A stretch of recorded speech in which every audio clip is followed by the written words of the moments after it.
Good evening to all. Saktita sir. Yes madam. Sir start பண்ணுங்க sir. பெருமைக்குரிய வழக்கறிஞர் சொந்தங்களே, உங்கள் அனைவருக்கும் இனிய மாலை வணக்கம்.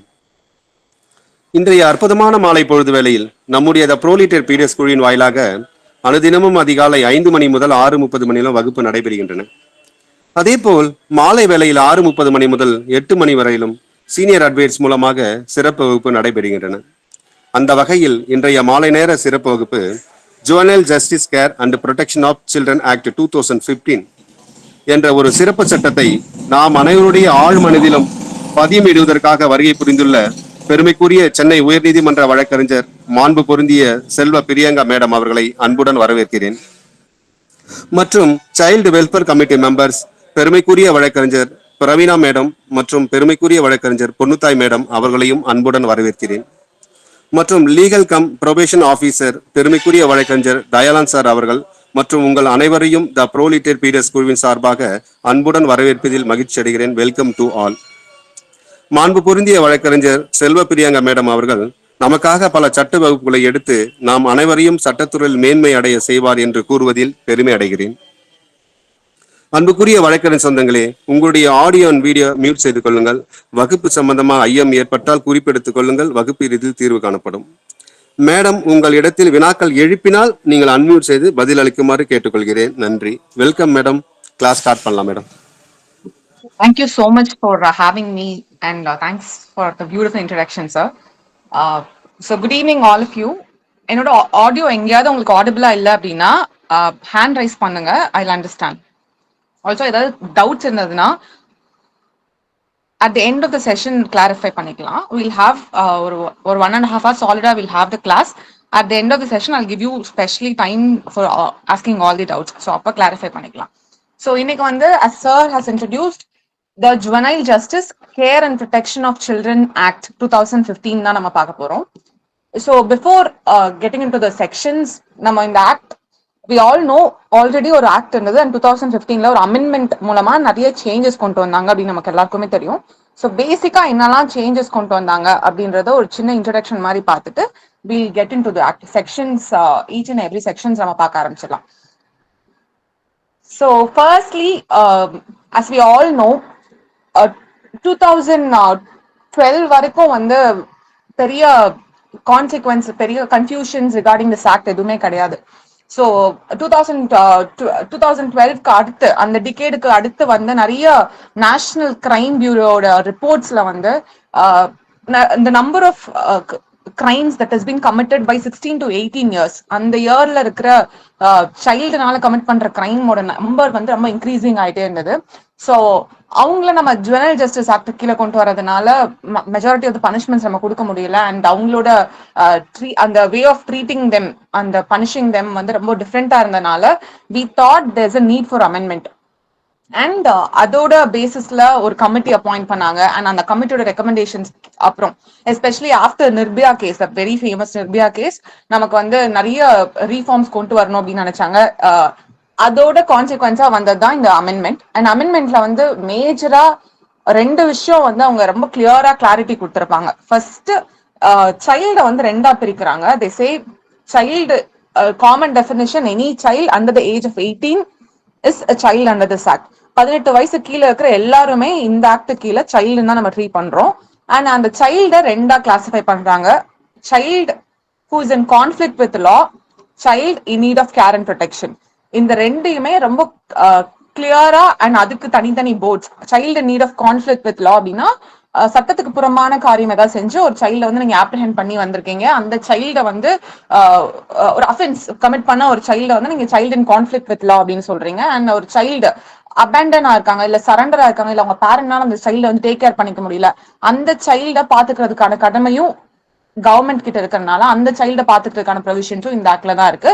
ஸோ அவங்க தான் child need of care and protection சொல்றாங்க. ஸோ இந்த 2 டிஃப்ரெண்ட் டைப் ஆஃப் சைல்ட கிளாஸிஃபை பண்றாங்க அண்ட் இதுக்கு 2க்குமே தனித்தனியான போர்ட்ஸ் அலாட் பண்றாங்க. Say for example child in conflict with law அவங்கள வந்து ஜுவனைல் ஜஸ்டிஸ் போர்டு அப்படின்னு ஒரு போர்டு செக்ஷன் 4 கிளியரா சொல்லியிருப்பாங்க. ஸோ செக்ஷன்ஸ்ல வரும்போது பாத்துக்கலாம். அந்த போர்டு வந்து எக்ஸ்க்ளூசிவா அந்த ட்ரையல் நடத்துறதுக்கான அத்தாரிட்டி அவங்களுக்கு கொடுத்துருக்காங்க. And child in need of care and ப்ரொடெக்ஷனுக்கு சைல்டு வெல்ஃபேர் கமிட்டின்னு ஒன்று வந்து கிரியேட் பண்ணியிருக்காங்க. ஸோ இதோட ஃபங்க்ஷன்ஸ் அண்ட் இவங்களோட ஆர்கனைசேஷனை ரொம்ப கிளியரா இந்த அமெண்ட்மெண்ட் வந்து எக்ஸ்டென்சிவா கொடுத்துருக்காங்க.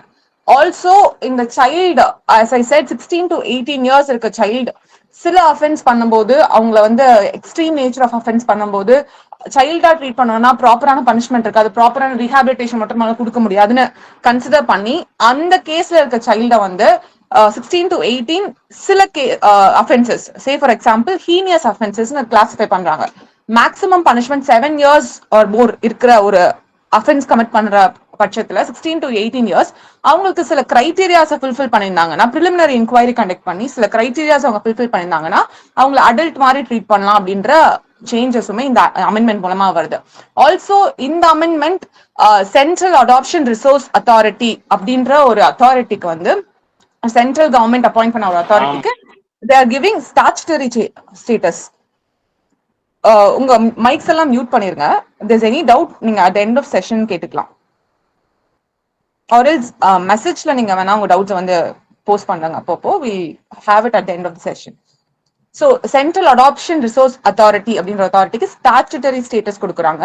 டில் தென் அந்த ஸ்டேட்டஸ் இல்லாம இருந்தாங்க. ஸோ ஆல்சோ இந்த ஆக்ட் கீழே நிறைய டிஃப்ரெண்ட் ஷெல்டர்ஸ், ஹோம்ஸ், ஆர்ஃபனேஜஸ் கொண்டு வராங்க. அண்ட் இவங்க எல்லாருக்குமே எப்படி ரெகக்னேஷன் வாங்கணும், what are the criterias to be fulfilled, இதெல்லாமே ரொம்ப கிளாரிட்டியா இந்த ஆக்ட்ல கொடுத்துருக்காங்க. So this is all about the amendment. இப்போ let's get in to the sections. If you have the act, நீங்க வந்து அந்த ஆக்டை வந்து ஒவ்வொரு செக்ஷனா பாத்துட்டு வாங்க. I just give a gist of what all the section says. நீங்க அப்படியே ரீட் பண்ணீங்கன்னா உங்களுக்கு ஈஸியா புரிஞ்சிடும். Section 1, as usual, like any other act, Section 1 defines this act. In the act or definition, this act is called as நமக்கு கொடுத்துருக்காங்க. Also இந்த act வந்து ஹோல் ஆஃப் இந்தியாவுக்கு வந்து அப்ளை ஆகும். It extends to whole of India கொடுத்துருக்காங்க. And any changes that is been brought by central government will apply. That is also given. Also child in need of care and protection and child in conflicting with law அப்படின்றத வந்து ரெண்டு types of சைல்டையும் இந்த act deal பண்ணுது அப்படின்றது கொடுத்துருக்காங்க. Section 1. Come to section 2. Section 2 is definition clause. ரொம்ப இம்பார்ட்டன்டான ஒரு செக்ஷன். நிறைய டெஃபினேஷன்ஸ் உங்களுக்கு இருக்கு. 2 clause 1ல வந்து abandoned child.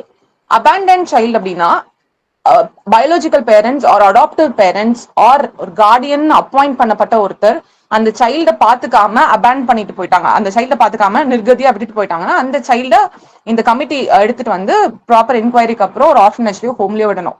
ஸோ அந்த குழந்தைய தான் அபேண்டன் சைல்டுன்னு சொல்றாங்க. 2 subclause 2 அடாப்ஷன். அடாப்ஷனுக்கு ஸ்பெஷலா ஒரு சாப்டரே இருக்கு. பிகாஸ் இந்த ஆக்டோட main motive, one of the motives வந்து அடாப்ஷன் தான். ஸோ அடாப்ஷன் அப்படின்றது வந்து ஒரு பயாலஜிக்கல் பேரண்ட்ஸ் பேரண்டேஜ் ட்ரேஸ் பண்ண முடியாத ஒரு குழந்தைய எடுத்துட்டு போய் ஒரு பேரண்ட் கீழே ஒரு லாஃபுல் கார்டியன் கீழே விட்டு அவங்களுக்கு தேவையான நீட்ஸ், அவங்களுக்கு தேவையான ப்ரிவிலேஜஸ் எல்லாத்தையும் கொடுக்கறது தான் adoption. Basically the process of giving interesting a child to a person. அவங்களுக்கு ஒரு சைல்டு கொடுத்து அவங்க டேக் கேர் பண்ணிக்க சொல்ற அந்த ஹோல் ப்ராசஸ் தான் அடாப்ஷன்ஸ் அப்படின்னு சொல்றாங்க. அடாப்ஷன் ரெகுலேஷன்ஸ் எல்லாமே central government has the authority to frame. So தேவையான regulation subclause 2 subclause 3 adoption regulations framed by central government, time and again framed by central government, அது நம்ம accept பண்றோம். 2 clause 5 after care. after care ரொம்ப important. 18 years வரைக்கும் ஒரு child in conflict with law or child in need of care and protection ஒரு ஹோம்ல ஆர்ஃபனேஜ்ல rehabilitation சென்டர்ல வச்சு பாத்துப்பாங்க. ஆஃப்டர் 18 அவங்க இமீடியட்டா மெயின் ஸ்ட்ரீம் சொசைட்டில விட மாட்டாங்க. So the act mandates the authorities to make sure after 18 ப்ராப்பரான பிசிக்கல் ஃபினான்ஷியல் சப்போர்ட், தேவையான எல்லா சப்போர்ட்டும் இருக்கு to to have better life in main stream society. So அந்த 18 வயசுல இருந்து 21 வயசு வரைக்கும் ஒரு சின்ன மானிட்டரிங்ல வந்து அவங்க வச்சிருப்பாங்க to make sure they are able to survive in the society. So அந்த இதுதான் ஆஃப்டர் கேர். இந்த ஆக்ட் ஆஃப்டர் கேரையும் மேண்டேட் பண்ணுது. subclause 6 authorized foreign adoption agency. Foreign couples adopt பண்றதுக்காக சென்ட்ரல் கவர்மெண்ட், நம்ம இந்தியன் சென்ட்ரல் கவர்மெண்ட் ஆத்தரைஸ் பண்ணப்பட்ட CARA central adoption resource authority வந்து ஒரு ஏஜென்சியை ஃபாரின்ல, ஓகே ஃபாரின்ல இருக்க பேரண்ட்ஸ் இந்த ஏஜென்சில உங்களோட அடாப்ஷன் ப்ரொசீஜர்ஸ் வந்து கேரி ஆன் பண்ணலாம் அப்படின்னு சொல்லி ஆத்தரைஸ் பண்ணியிருந்தாங்கன்னா அதுதான் ஆத்தரைஸ்ட் ஃபாரின் அடாப்ஷன் ஏஜென்சி அப்படின்னு சொல்றாங்க. செக்ஷன் 7 அத்தாரிட்டி செக்ஷன் 68ல நமக்கு சென்ட்ரல் அடாப்ஷன் ரிசோர்ஸ் அத்தாரிட்டியோட கான்ஸ்டியூஷன் கொடுத்துருக்காங்க. அண்ட் இந்த ஆக்ட்ல எங்கெல்லாம் அத்தாரிட்டி வருதோ you should mean central adoption resource authority. அந்த ஃபுல் ஃபார்ம் பதில நமக்கு அத்தாரிட்டின்னு கொடுத்துருப்பாங்க. அத்தாரிட்டி மீன்ஸ் தாரா, central adoption resource authority. Begging, subclause 8 வந்து பெக்கிங்ன்ற டெஃபினிஷன். பெக்கிங் வந்து அண்டர் த பிரிட்டன்ஸ் கை கால் உடைஞ்ச மாதிரி ஒருத்தவங்க வந்து ஆர்ம்ஸ் கேட்கறாங்க, ஆர் ஒருத்தவங்கனால வற்புறுத்தப்பட்டு ஒருத்தவங்க ஆர்ம்ஸ் கேட்கறாங்க. ஸோ எய்தர் வே டிசீஸ்னாலயோ இன்ஜுரினாலயோ ஒருத்தவங்க அதை காமிச்சு அவங்களுக்கு இல்ல அவங்களுக்கு கூட இருக்கிற யாருக்காவது இன்ஜுரி இருக்கிறத காமிச்சு ஒரு ஆர்ம்ஸ் ஒரு ரிசீவிங் கேட்கறாங்க அப்படின்னா அதுதான் பெக்கிங் டிஃபைன் பண்றாங்க. And best interest of the child, இந்த ஆக்ட்ல என்னெல்லாம் நடக்குதோ அது எல்லாமே இந்த சைல்டோட பெஸ்ட் இன்ட்ரெஸ்டாக மட்டும் தான் நடக்கணும். So best interest of the child you have to fulfil, இந்த சைல்டோட பேசிக் நீட்ஸ் எல்லாமே ஃபுல்ஃபில் பண்ணணும்னு சொல்றாங்க. இமோஷனலி, பிசிக்கலி, இன்டெலெக்சுவலி இந்த சைல்டுக்கு என்னெல்லாம் நீட்ஸ் இருக்கோ எல்லாத்தையும் ஃபுல்ஃபில் பண்ணணும். ஸோ இந்த கமிட்டி ஆர் போர்ட் ஒரு சைல்டு அவங்க கிட்ட கொண்டு வராங்க. அந்த சைல்டுக்கு தேவையான டெசிஷன்ஸ் எடுக்கும் போது எவ்ரி சிங்கிள் டெசிஷன் எல்லாமே சைல்டோட பெஸ்ட் இன்ட்ரெஸ்ட்டுக்கு தான் இருக்கணும் அப்படின்னு சொல்றாங்க. அண்ட் செக்ஷன் 2 சப்க்ளாஸ் 10 போர்டு அப்படின்றது வந்து செக்ஷன் 4 கீழே வந்து ஜுவனைல் ஜஸ்டிஸ் போர்டு கான்ஸ்டியூட் பண்றாங்க. ஸோ அந்த போர்டு தான் வந்து இங்க போர்டுன்னு மீன் பண்றாங்க. Subclass 11 central authority. Central authority is India as a country has signed Hague Convention, internationally Hague Convention அப்படின்றத நம்ம சைன் பண்ணிருக்கோம். ஸோ ஃபார் த பர்பஸ் அதுல இருக்கிற பர்பஸ் அண்ட் எய்ம்ஸையும் நம்ம வந்து அப்ளை பண்ணிட்டு இருக்கோம். ஸோ அதை வந்து சென்ட்ரல் கவர்மெண்ட் ஏஜென்சிஸ் தான் அப்ளை பண்ணும். ஸோ அதுதான் சென்ட்ரல் அத்தாரிட்டி அப்படின்னு மீன் பண்றாங்க. சப்க்ளாஸ் 12ல சைல்டு ஆல்ரெடி நமக்கு தெரியும் 18 இயர்ஸ்க்கு கீழே இருக்கிற எல்லாரையுமே சைல்டு டிஃபைன் பண்றாங்க. Subclause 13 and 14 is very important. Already சொன்னோம் இந்த ஆக்ட் 2 டைப்பா சைல்டு கிளாஸிஃபை பண்றாங்க. First child in conflict with law, subclause 13. So conflict with law அப்படின்னா 18 அந்த date of commission of any offence அந்த குழந்தை 18 வயசு கீழே இருந்தாங்க அப்படின்னா அவங்க வந்து சைல்டு இன் கான்ஃபிளிக்ட் வித் லான்னு சொல்லணும். You should not say she or he is an offender அப்படின்னு நம்ம சொல்லக்கூடாது. Child in conflict with law, ஒரு அஃபென்ஸ் கமிட் பண்ற அன்னைக்கு he should be less than 18 years. So அந்த அஃபென்ஸ் வந்து வெளியில வந்து ட்ரையல் ஆரம்பிக்கிறதுக்கு அப்போ உங்க வந்து மோர் தென் 18 இயர்ஸா கூட இருக்கலாம். But that is not consider. அந்த அஃபென்ஸ் பண்ண டேட் அன்னைக்கு he should be less than 18 years. அப்போ you will term him as child in conflict with law. And இந்த ஆக்ட் JJ ஆக்ட்ல கீழே எல்லா ப்ரொவிஷன்ஸும் அந்த குழந்தைக்கு நம்ம ஃபாலோ பண்ணுவோம். சப்க்ளாஸ் 14 வந்து child need of care and protection. So யாருக்கெல்லாம் வந்து பேசிக்லி ஹோம் இல்லாம அபேண்டன் ஆயிருக்கிற சைல்டு எல்லாம் எடுத்திருக்காங்க, ஆர் ஒரு கார்டியன் கிட்ட விட்டுருப்பாங்க, கார்டியன் அவங்களை இன்ஜூர் பண்றாங்க, கார்டியன் அவங்க அடிச்சு குடும்பப்படுத்துறாங்க, கார்டியன் வந்து அவங்களை பாசிபிள் த்ரெட்ஸ் கொடுக்குறாங்க அவங்க லைஃப்க்கு. ஸோ அந்த மாதிரி இருக்கிற பட்சத்துல அந்த சைல்டுக்கு தோ கார்டியன் இருந்தாலும் அந்த சைல்டு அங்க சேஃபா இல்ல அப்படின்ற பட்சத்துல the committee will take care of the child and proper necessary adoption ஏஜென்சிலயோ இல்ல வந்து ஒரு ஸ்பெஷலைஸ்ட் ஹோம்லயோ வந்து அவங்களை பிளேஸ் பண்ணுவாங்க. ஸோ அதுதான் வந்து child in need of care and protection. Subclause 15 child friendly environment. இந்த ஆக்ட் கீழே போர்ட் கண்டக்ட் பண்ற இன்கொயரியா இருக்கட்டும், கமிட்டி கண்டக்ட் பண்ற இன்கொயரியா இருக்கட்டும், எல்லாமே வந்து சைல்ட் ஃப்ரெண்ட்லி என்வாயன்மெண்ட்ல நடக்கணும். பேசிக்லி பிஹேவியர், கான்டக்ட், பிராக்டிஸ் எல்லாமே நீங்க அடல்ட்டுக்கு எப்படி ட்ரீட் பண்றீங்களோ அந்த மாதிரி இருக்கக்கூடாது. சைல்டுக்கு தேவையான மாதிரி ப்ரொசீஜர்ஸ் தான் அடாப்ட் பண்ணணும். ஸோ சைல்ட் ஃப்ரெண்ட்லி என்வாயன்மெண்டா இருக்கணும். For the best interest of child இருக்கணும். Subclass 15. 16 child legally free for adoption. இந்த ஆக்டோட ஒன் ஆஃப் த மோட்டிவ் வந்து to give the child to a good family. ஒரு சைல்டுக்கு ஒரு நல்ல ஃபேமிலி கண்டுபிடிச்சு அவங்களுக்கு கொடுக்கறது, பிளேஸ் பண்றது தான் இந்த ஆக்டோட one of the biggest motive. So இந்த ஆக்ட் கீழே வந்து எல்லா சைல்டு கூட்டிட்டு வர எல்லா சைல்டுமே you cannot give for adoption. இந்த காரான்ற ஏஜென்சி அத்தாரிட்டி வந்து எல்லாரையுமே அடாப்ஷன் கொடுக்காது. ஸோ ஒரு ப்ராப்பர் ப்ரிலிமினரி இன்கொயரி பண்ணிட்டு எந்த பேரண்டேஜுமே ட்ரேஸ் பண்ண முடியல, இவங்களுக்கு ப்ராபபிள் கார்டியன்ஸ் யாருமே இருக்க மாட்டாங்க அப்படின்ற கன்க்ளூஷனுக்கு வந்ததுக்கு அப்புறம் செக்ஷன் 38ல யூ ஹேவ் டீடைல் ப்ரொசீஜர்ஸ். அந்த ப்ரொசீஜர் எல்லாம் கம்ப்ளீட் பண்ணதுக்கு அப்புறம் இந்த committee will decide this child is free for adoption. அப்புறம் தான் இந்த சைல்ட வந்து அந்த அடாப்ஷன் லிஸ்ட்ல பிளேஸ் பண்ணுவாங்க and prospective parents can find this child. So இந்த சைல்ட வந்து ஃப்ரீ ஃபார் அடாப்ஷன் டிக்ளேர் பண்றது is the duty of the committee. அந்த ப்ரொசீஜர்ஸ் எங்க இருக்குன்னா செக்ஷன் 38ல இருக்கு. Subclause 17 child welfare officer. Child welfare officer அப்படின்றவர் வந்து ஒரு சைல்டு கேர் இன்ஸ்டிடியூஷன்ஸ் ஆர் இந்த கமிட்டி ஆர் போர்டு அப்பாயிண்ட் பண்ணப்படுற ஒரு officer for the welfare of the child. அந்த ப்ரொசீடிங்ஸ், இன்கொயரி ப்ரொசீடிங்ஸ் இல்ல அவங்களுக்கு கேர் இங்க நாங்க கூட்டிட்டு போய் விடுறதா இருக்கட்டும், சோ அந்த ப்ராசஸ்க்காக அப்பாயிண்ட் பண்ற ஒரு பர்சன் தான் child welfare officer. Child welfare police officer அப்படின்றது செக்ஷன் 107 சப் கிளாஸ் 1 கீழே அப்பாயிண்ட் பண்ற ஒருத்தர் தான் child welfare police officer. Children's home எல்லா டிஸ்ட்ரிக்ட்லயுமே ஒரு children's home state government establish பண்ணலாம், இல்ல குரூப் ஆஃப் டிஸ்ட்ரிக்ட்ஸ்க்கு ஒரு ஹோம் போதும் அப்படின்னு நினைச்சு அவங்க எஸ்டாப்ளிஷ் பண்ணலாம். It could be government institution R ஒரு என்ஜிஓ வாலண்டரி ஆர்கனைசேஷன் வந்து ஒரு சில்ட்ரன்ஸ் ஹோம் ரன் பண்றோம்னு சொல்லிட்டு ப்ராப்பரா கவர்மெண்ட் கிட்ட ரெகக்னேஷன் வாங்கி ரன் பண்ணலாம்.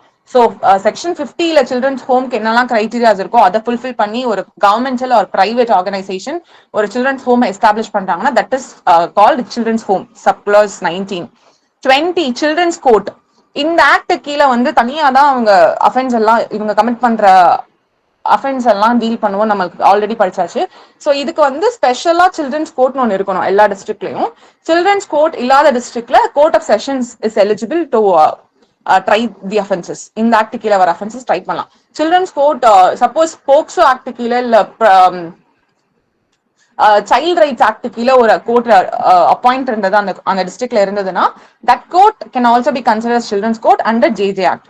ஜேஜே ஆக்ட் கீழே வர அஃபென்ஸ் அந்த கோர்ட்டை விசாரிக்கலாம். ஆர் அந்த மாதிரி எந்த கோர்ட்டும் இல்லாத பட்சத்துல செஷன்ஸ் கோர்ட் பிடிஜே வந்து will have the rights to do the trial.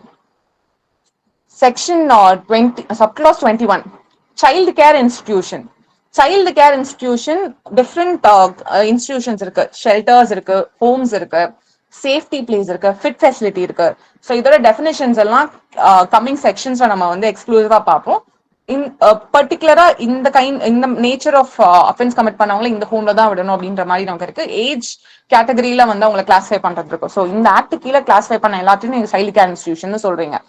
And subclass 22 committee அப்படின்றது வந்து எங்கெல்லாம் கமிட்டின்னு உங்களுக்கு கொடுத்துருக்காங்களோ that defines child welfare committee. Section 27ல இருக்க ரெக்வயர்மெண்ட் படி அப்பாயிண்ட் பண்ணப்பட்ட சைல்டு வெல்ஃபேர் கமிட்டியை தான் இந்த ஆக்ட்ல கமிட்டின்னு கொடுக்குற எல்லாத்துலயுமே நீங்க சப்ஸ்டியூட் பண்ணிக்கணும். And court, as usual, civil courts, jurisdiction, civil court இருக்க powers authority எல்லாமே அந்த கோர்ட்ஸ்க்கு இருக்கும். corporal punishment அப்படின்றது வந்து any extreme form of physical punishment. ரொம்ப எக்ஸ்ட்ரீம் ஃபார்ம்ல ஒரு பெயின் இன்ஃபிளிக்ட் பண்ற மாதிரி ஒரு பிசிக்கல் பனிஷ்மெண்ட் கொடுக்குறாங்க அப்படின்னா though it could B for disciplining அந்த சைல்டு நல்வழிப்படுத்துறதுக்காக கூட பயங்கரமா அடிக்கிறாங்க, அந்த மாதிரி கூட இந்த ஆக்ட் கீழே கொடுக்க கூடாது. ஸோ கார்பரல் பனிஷ்மெண்ட் டெஃபினேஷன் வந்து எக்ஸ்ட்ரீமா ஒரு பெயின் கொடுக்குற மாதிரி ஒரு சைல்டை வந்து ஃபார் எனி பர்பஸ் அவங்க வந்து டிசிப்ளின் பண்றதுக்காக இருக்கலாம், ரீஃபார்ம் பண்றதுக்காக இருக்கலாம், எக்ஸ்ட்ரீம் ஃபார்ம் ஆஃப் பெயின் கொடுக்குற மாதிரி ஒரு ட்ரீட்மெண்ட் இருந்ததுன்னா அதான் கார்பரல் பனிஷ்மெண்ட்னு சொல்றாங்க. And child line services 24/7 emergency contact நமக்கு இருக்கணும் அப்படின்னு அதை எஸ்டாப்ளிஷ் பண்ணணும் அப்படின்றது இந்த ஆக்ட்ல சொல்லியிருக்காங்க. And 26 subclass 26 district child protection unit. District child protection unit அப்படின்றது வந்து செக்ஷன் 106ல கொடுத்திருக்க கிரைட்டீரியாஸை ஃபாலோ பண்ணி அப்பாயிண்ட் பண்றது தான் district child protection unit. District magistrate அப்படின்றது வந்து additional district magistrate of include பண்ணும். Like district magistrate also include additional district magistrate. Fit facility and fit person. ஒரு சைல்டு வந்து நீங்க வந்து ஒரு let's say a child has committed an offense, அந்த child வந்து நீங்க கூட்டிட்டு வரீங்க, you cannot have the child normally ஒரு ஜெயில வைக்கிறதோ இல்ல வந்து போலீஸ் லாக்அப்ல வைக்கிறதோ அந்த மாதிரியான விஷயங்கள்லாம் பண்ண முடியாது. ஸோ டெம்பரரியா or child need of care and ப்ரொடெக்ஷனை ஒரு அபியூசிவான பிளேஸ்ல இருந்து ஒரு சைல்டை வந்து நீங்க ரிகவர் பண்ணி கூட்டிட்டு வரீங்க, அவங்கள நீங்க அந்த கமிட்டியோட ரூம்லயே வச்சு ரொம்ப நேரம் வச்சுட்டு இருக்க முடியாது. ஸோ ப்ராப்பரான இன்கொயரி நடத்துற வரைக்கும் ப்ரிலிமினரி இன்கொயரி அவங்களை எந்த இடத்துல பிளேஸ் பண்ணலாம் அப்படின்ற டெசிஷன் எடுக்கிறதுக்கு முன்னாடி டெம்பரரியா அந்த சைல்டு ஒரு இடத்துல பிளேஸ் பண்றதுக்காக யூஸ் பண்றது அந்த fit facility fit person. Fit ஃபெசிலிட்டின்றது ஒரு சின்ன ஆர்கனைசேஷன் மாதிரி இருக்கும். It could be government or NGO. So section 51ல கொடுத்த கிரைட்டீரியாஸ் எல்லாம் கரெக்டா ஃபுல்ஃபில் பண்ணி ஒரு ஃபெசிலிட்டி இருந்தது அப்படின்னா அதை வந்து ஃபிட் ஃபெசிலிட்டின்னு ரெகக்னைஸ் பண்ணுவாங்க. போர்டு ஒரு கமிட்டி அவங்களுக்கு வந்து சைல்டு டெம்பரரி பர்பஸ்க்கு அங்கே ஸ்டே பண்றதுக்கு யூஸ் பண்ணிக்கலாம். ஃபிட் பர்சன் அப்படின்றது வந்து எனி இண்டிவிஜுவல் பர்சன், அவரும் ப்ராப்பரான இன்னும் கமிட்டி ஆர் போர்டு ரெக்கமெண்ட் பண்ண எல்லா கிரைட்டீரியாஸையும் ஃபுல்ஃபில் பண்ணியிருந்தாருன்னா அவர் வந்து ஃபிட் பர்சன் டெம்பரரியா அந்த சைல்டு டேக் கேர் பண்ணிக்கிறதுக்கு அப்பாயிண்ட் பண்ணலாம். So that is 27 and 28. 29 வந்து ஃபாஸ்டர் கேர். ஃபாஸ்டர் கேர் அப்படின்றது வந்து ரொம்ப நாள் ஒரு குழந்தை ஆர்ஃபனேஜ்லயே இருக்கு அப்படின்னா உங்களுக்கு ஒரு ஃபேமிலி சப்போர்ட், ஃபேமிலினா எப்படி இருக்கும்னு தெரியாமே போயிடும்ல. ஸோ அந்த பர்பஸ்க்காக கொண்டு வந்தது அந்த ஃபாஸ்டர் கேர். தோ அடாப்ஷன் நடக்கிறதுக்கு ரொம்ப ப்ரொசீஜர்ஸ் லாங்கா இருக்கு, இல்ல அந்த that particular child is not fit for adoption, அவங்களுக்கு வந்து ப்ராபபிள் பேரண்டேஜ் ட்ரேஸ் பண்ண முடியும். அன்பார்ச்சுனேட்லி அந்த பேரண்ட்னால இப்போ இந்த குழந்தைய டேக் கேர் பண்ணிக்க முடியாது. ஸோ அந்த பர்பஸ்னால ஒரு ஹோம்ல வந்து இருக்காங்க அப்படின்ற பட்சத்துல நீங்க அந்த குழந்தைய வந்து ஃப்ரீ ஃபார் அடாப்ஷன் டிக்ளேர் பண்ணி அடாப்ஷனுக்கு கொடுக்க முடியாது. அதனால லாங் டைம்ல ஹோம்ஸ்லயோ ஆர்ஃபனேஜஸ்ல இருக்கிறாங்க அப்படின்னா உங்களுக்கு ஃபேமிலி எப்படி இருக்கும்னு தெரியாது. ஸோ அதனால சில ஃபேமிலிஸ் பில்டிங் ஃபேமிலியை வந்து குழந்தைய டேக் கேர் பண்ணிக்கிறாங்க. சே ஃபார் எக்ஸாம்பிள் இந்த மே மந்த் ஒரு மாசம் லீவ்ல நாங்கள் அனுப்பிச்சு வைக்கிறோம். இந்த மாதிரி அதர் தென் பயாலஜிக்கல் ஃபேமிலி சில குவாலிஃபைட் பீப்புள் கிட்ட வந்து இந்த board or committee will send the child for temporary placement. So அதுதான் வந்து ஃபாஸ்டர் கேர். அண்ட் அந்த பர்பஸ்க்காக நீங்க அப்பாயிண்ட் பண்ற ஃபேமிலி தான் ஃபாஸ்டர் ஃபேமிலி. கார்டியன் அப்படின்றது நேச்சுரல் கார்டியன், ஹூஸ் த பேரண்ட்ஸா இருக்கலாம், இல்லைன்னா நேச்சுரல் கார்டியன் வேற யாராவது கார்டியன்ஸ் அப்பாயிண்ட் பண்ணிருக்கலாம், ஆர் போர்ட் ஆர் கமிட்டி அந்த குழந்தைக்கு இன்சார்ஜா ஒருத்தர் அப்பாயிண்ட் பண்ணலாம். So any person who's appointed for the purpose of taking care of the child வந்து நம்ம கார்டியன் சொல்றோம். அண்ட் குரூப் ஃபாஸ்டர் கேர் அப்படின்றது வந்து சப்ளாஸ் 32ல any child need of care and protection, parental care இல்லாம ஒரு சைல்டு இருக்காங்க அப்படின்னா அவங்க வந்து கம்யூனிட்டி பேஸ்ட் ஆக்டிவிட்டிஸ் இன்வால்வ் பண்ணும்போது ஒரு குரூப்பான ஒரு ஃபேமிலி மாதிரி குரூப் லெட்ஸே ஒரு கம்யூனிட்டி, ஒரு பெரிய கம்யூனிட்டி பில்ட் பண்ணி வச்சிருப்பாங்க. ஸோ எலிஜிபிள் கம்யூனிட்டி கிட்ட வந்து அந்த குழந்தைய விட்டு அந்த ஹோம் செட்டப்லாம் அண்டர்ஸ்டாண்ட் பண்ணிக்கிறது தான் group foster care. Basically individual family இல்லாம ஒரு கம்யூனிட்டியில விடுறது அந்த குழந்தைய. And section subclause 33 is heinous offence. Already சொன்னோம் இந்த அமெண்ட்மெண்ட் வந்து எக்ஸ்க்ளூசிவா 3 டைப் ஆஃப் அஃபென்ஸ் கிளாஸிஃபை பண்ணும். Petty 3 types of offense classified பண்ணும், and one of them is heinous offense. Let's say heinous offense-னா 7 years of imprisonment-க்கு மேல கொடுக்குறாங்கன்னா அது heinous offense-னு சொல்றோம். Rest of the offenses நம்மளுக்கு அடுத்தடுத்த definitions-ல வரும். Subclass 34-ல inter-country adoption. This act doesn't only regulate இந்தியாக்குள்ள நடக்கிற அடாப்ஷன் மட்டும் ரெகுலேட் பண்ணணும் கிடையாது, இன்டர் கண்ட்ரி அடாப்ஷன்ஸுக்கும் இது வந்து ரெகுலேட் பண்ணணும். அண்ட் அந்த பர்பஸ்க்கு வந்து பர்டிகுலர் அத்தாரிட்டி இவங்க டெசிக்னேட் பண்ணுவாங்க. நோ அப்ஜெக்ஷன் சர்டிஃபிகேட் கொடுத்துட்டு ப்ராப்பரா அந்த குழந்தைய வந்து ஒரு கண்ட்ரில இருந்து இன்னொரு கண்ட்ரிக்கு வந்து அந்த குழந்தைய அனுப்புறதுக்கான ப்ரொசீஜர்ஸ் எல்லாமே இந்த ஆக்ட்ல கொடுத்துருக்காங்க. So inter country adoption facilitate பண்றது NRI or person of Indian origin, overseas citizen of India இவங்கெல்லாம் அடாப்ட் பண்றதுக்கான ஒரு ப்ரொசீஜர்ஸும் இந்த ஆக்ட்ல இருக்கு. Juvenile means any child below the age of 18 years. Juvenile. Narcotic drug and psychotropic substances வந்து same definition NDPS act கீழ என்ன டெஃபினிஷன் இருக்கோ அந்த சேம் டெஃபினிஷன் இங்க அடாப்ட் பண்றாங்க. NOC no objection certificate inter country adoption கேசஸ்ல சென்ட்ரல் அடாப்ஷன் ரிசோர்ஸ் அத்தாரிட்டி ஒரு particular கிரைட்டீரியாஸ்லாம் ஃபில்ஃபில் பண்ணதுக்கு அப்புறம் அந்த குழந்தைய வந்து she is fit to be transferred legally to the other country னா வந்து ஒரு NOC கொடுக்கணும். ஸோ அதுதான் NOC, no objection certificate. non-resident Indian who holds an Indian passport but ஆனா ஒரு வருஷத்துக்கு மேல அவர் அப்ராட்ல வாழ்ந்துட்டு இருந்தாருன்னா அவர் வந்து நான் ரெசிடென்ட் இந்தியன் சொல்றோம். அவரும் ஒரு இந்தியால இருக்க ஒரு சைல்டை வந்து அடாப்ட் பண்ணிக்கலாம். நோட்டிபிகேஷன் சென்ட்ரல் கவர்மெண்ட் அபிஷியலா கெசட்ல என்னெல்லாம் இந்த ஆக்ட் ரிகார்டிங் நோட்டிஃபை பண்றாங்களோ that is notification. Observation home section 47ல இருக்க கிரைட்டீரியாஸ் ஃபுல்ஃபில் பண்ணி ரெகக்னேஷன் ப்ராப்பர் ரெகக்னேஷன் வாங்குறது observation home. Open shelters section 43 subclass 1 கீழ இருக்க கிரைட்டீரியாஸ் ஃபுல்ஃபில் பண்றது ஓப்பன் ஷெல்டர்ஸ். ஆர்ஃபன் அப்படின்றது வந்து பயாலஜிக்கல் பேரண்ட்ஸ் ஒரு அடாப்டிவ் பேரண்ட்ஸ் எதுவுமே இல்லாம ஒரு குழந்தை வந்து யாருமே டேக் கேர் பண்ணிக்கிறதுக்கு இல்லாம இருக்கிற குழந்தை வந்து ஆர்ஃபன் டிக்ளேர் பண்றாங்க. Overseas citizen of India citizenship act கீழ ஒருத்தர் OCI சர்டிபிகேட் வச்சிருக்காரு அப்படின்னா அவர் வந்து ஓவர்சீஸ் சிட்டிசன் இங்கேயும் நம்ம எடுத்துக்கலாம். Person of Indian origin same, அவங்க ஆன்செஸ்டர்ஸ் வந்து இந்தியன் நேஷனலா இருக்கணும். பட் பிரசென்டா இந்த பர்சன் வந்து ஒரு சென்ட்ரல் கவர்மெண்ட் வந்து பர்சன் ஆஃப் இந்தியன் ஒரிஜின் ஒரு சர்டிபிகேட் ஒரு டெசிக்னேஷன் இந்த பர்சன் கொடுத்துருக்கோம். ஸோ அந்த பர்சன் சேம் சென்ட்ரல் கவர்மெண்ட் வந்து யாரெல்லாம் டிக்ளேர் பண்ணிருக்கோ அந்த சேம் person will be treated as PIO here also. Petty offenses, one of the 3 classification that the amendment made. So maximum punishment 3 years வரைக்கும் தான் இருக்கும். ஸோ அந்த மாதிரி offenses எல்லாம் petty offenses சொல்றாங்க. Place of safety, board or authority அந்த சைல்டை place பண்றதுக்காக ஒரு பிளேஸ் ஆஃப் சேஃப்டி வந்து இந்த ஆக்ட் கீழே வந்து கான்ஸ்டியூட் பண்ணலாம். ஸோ அதான் place of safety. And section subsection 49 வந்துருங்க. ப்ராஸ்பெக்டிவ் அடாப்டிவ் பேரண்ட்ஸ்னா யாரெல்லாம் ஒரு குழந்தை அடாப்ட் பண்றதுக்கு எலிஜிபிள்னு டிக்ளேர் பண்ணப்பட்டிருக்காங்களோ அவங்கலாம் prospective adaptive parents as per section 57. And come to serious offenses, section subclause 54. Serious offences அப்படின்றது மேக்ஸிமம் பனிஷ்மெண்ட் 3 to 7 years இருக்கணும். So not less than 3 years, not more than 7 years. அதெல்லாம் serious offences. So இந்த act basically 3 type of offense கிளாஸிஃபை பண்ணுறது: petty, serious and heinous. So less than 3 years வந்து பெட்டின்னு சொல்றாங்க, 3 to 7 serious, more than 7 years வந்து நம்ம ஹீனஸ் அஃபென்ஸ்னு சொல்றோம். அண்ட் ஒன்லி இந்த கேஸ் ஆஃப் ஹீனஸ் அஃபென்ஸ் உங்களுக்கு ஒரு கிளாசிபிகேஷன், அடுத்த ஒரு கிளாசிபிகேஷன் இந்த அமெண்ட்மெண்ட் கொடுக்குது. ஸ்பெஷல் ஹோம்ஸ் செக்ஷன் 48 கீழே ரெஜிஸ்டர் பண்ணியிருந்தாங்கன்னா அது ஸ்பெஷல் ஹோம் சொல்றாங்க. ஸ்பெஷலைஸ்ட் அடாப்ஷன் ஏஜென்சி செக்ஷன் 65 இருக்க கிரைட்டீரியாஸ் ஃபுல்ஃபில் பண்ணாங்கன்னா ஸ்பெஷலைஸ்ட் அடாப்ஷன் ஏஜென்சின்னு டீல் பண்றோம். இந்த ஆக்ட்ல வந்து ஸ்பான்சர்ஷிப், சைல்டுக்கு தேவையான பினான்சியல் சப்போர்ட், ஸ்பான்சர்ஷிப் கேட்கறதுக்கான அத்தாரிட்டியும் இந்த ஆக்ட்ல இருக்கு. ஸோ பேசிக்லி அந்த சைல்டுக்கு தேவையான financial support, medical support, child need of care and ப்ரொடெக்ஷனா இருக்கலாம், இல்ல child who's in conflict with law, ரெண்டு பேருக்குமே board or the committee has the authority to ask for sponsorship. State government, as usual, normally you all know, Article 239 of the Constitution, யாரெல்லாம் state government அப்படின்னு நம்ம அந்த territory classification யாரெல்லாம் இருக்கோ, இப்போ Tamil Nadu is state government, அந்த மாதிரி கிளாஸிஃபை பண்ணா அதே டெஃபினேஷன் தான் ஸ்டேட் கவர்மெண்ட்டுக்கு. சரண்டரிங் ஆஃப் அ சைல்டு அப்படின்றது வந்து பேரண்ட்னால இல்ல கார்டியன்னால ஒரு குழந்தைய டேக் கேர் பண்ணிக்க முடியலன்னா அந்த குழந்தைய வந்து பேரண்ட்ஸ் இருந்தா கூட எங்களால பாத்துக்க முடியல அப்படின்னு சொல்லிட்டு போர்டு கமிட்டில வந்து சரண்டர் பண்ணிடலாம். ஸோ அந்த குழந்தையும் ஆஃப்டர் பர்டிகுலர் டைம் பீரியட் அந்த குழந்தையும் ஃப்ரீ ஃபார் அடாப்ஷன் டிக்ளேர் பண்ணலாம். இனிஷியல் டேஸ்ல அந்த குழந்தை ஒரு ஹோம்லயோ ஃபிட் ஃபெசிலிட்டிலயோ பிளேஸ் பண்றதுக்கான அத்தாரிட்டி கமிட்டிக்கு இருக்கு. So that's all. இம்பார்ட்டன்டான டெஃபினேஷன்ஸ் எல்லாமே பார்த்துட்டோம். Come to section 3. நிறைய ஆக்ட் நம்ம பார்த்திருப்போம். எந்த ஆக்ட்ல இல்லாத ஒரு ஸ்பெஷல் குவாலிட்டி இந்த ஆக்டுக்கு என்ன அப்படின்னா, இந்த ஆக்ட் வந்து சர்டன் பிரின்சிபல்ஸை டிஃபைன் பண்ணும். செக்ஷன் 3ல you'll have certain set of principles. இந்த ஆக்ட் கீழே நீங்க டீல் பண்ற ப்ரொசீஜர்ஸ் இந்த பிரின்சிபல்ஸை கம்ப்ளை பண்ணணும். Say for example presumption of innocence.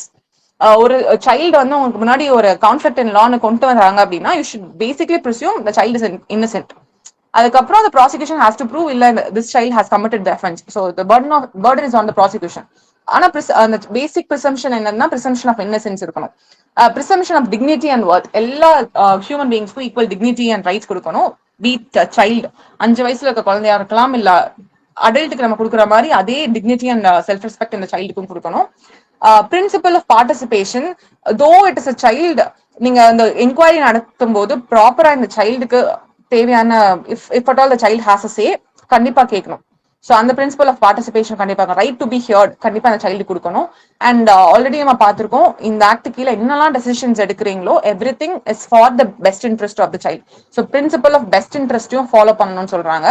Basically இந்த போர்ட் ஆஃப் கமிட்டி என்னெல்லாம் பிரின்சிபல்ஸ் ஃபாலோ பண்ணணும், இந்த ஏஜென்சிஸ் எல்லாமே என்னெல்லாம் பிரின்சிபல்ஸ் ஃபாலோ பண்ணணும்ன்ற பிரின்சிபல்ஸ் தான் இது. And principle of family responsibility. Post ஃபேமிலியா இருக்கலாம், பயாலஜிக்கல் பேரண்டா இருக்கலாம், கார்டியன்டா ஒரு சைல்ட வந்து இன்ட்ரெஸ்ட் பண்ணலாம். ஸோ இவங்கெல்லாம் இந்த சைல்டுக்கு ஒரு ஃபேமிலி மாதிரி இருந்து ரெஸ்பான்சிபிளா பேசிக் ரெஸ்பான்சிபிலிட்டிஸ் எல்லாத்தையும் எடுத்துக்கும்.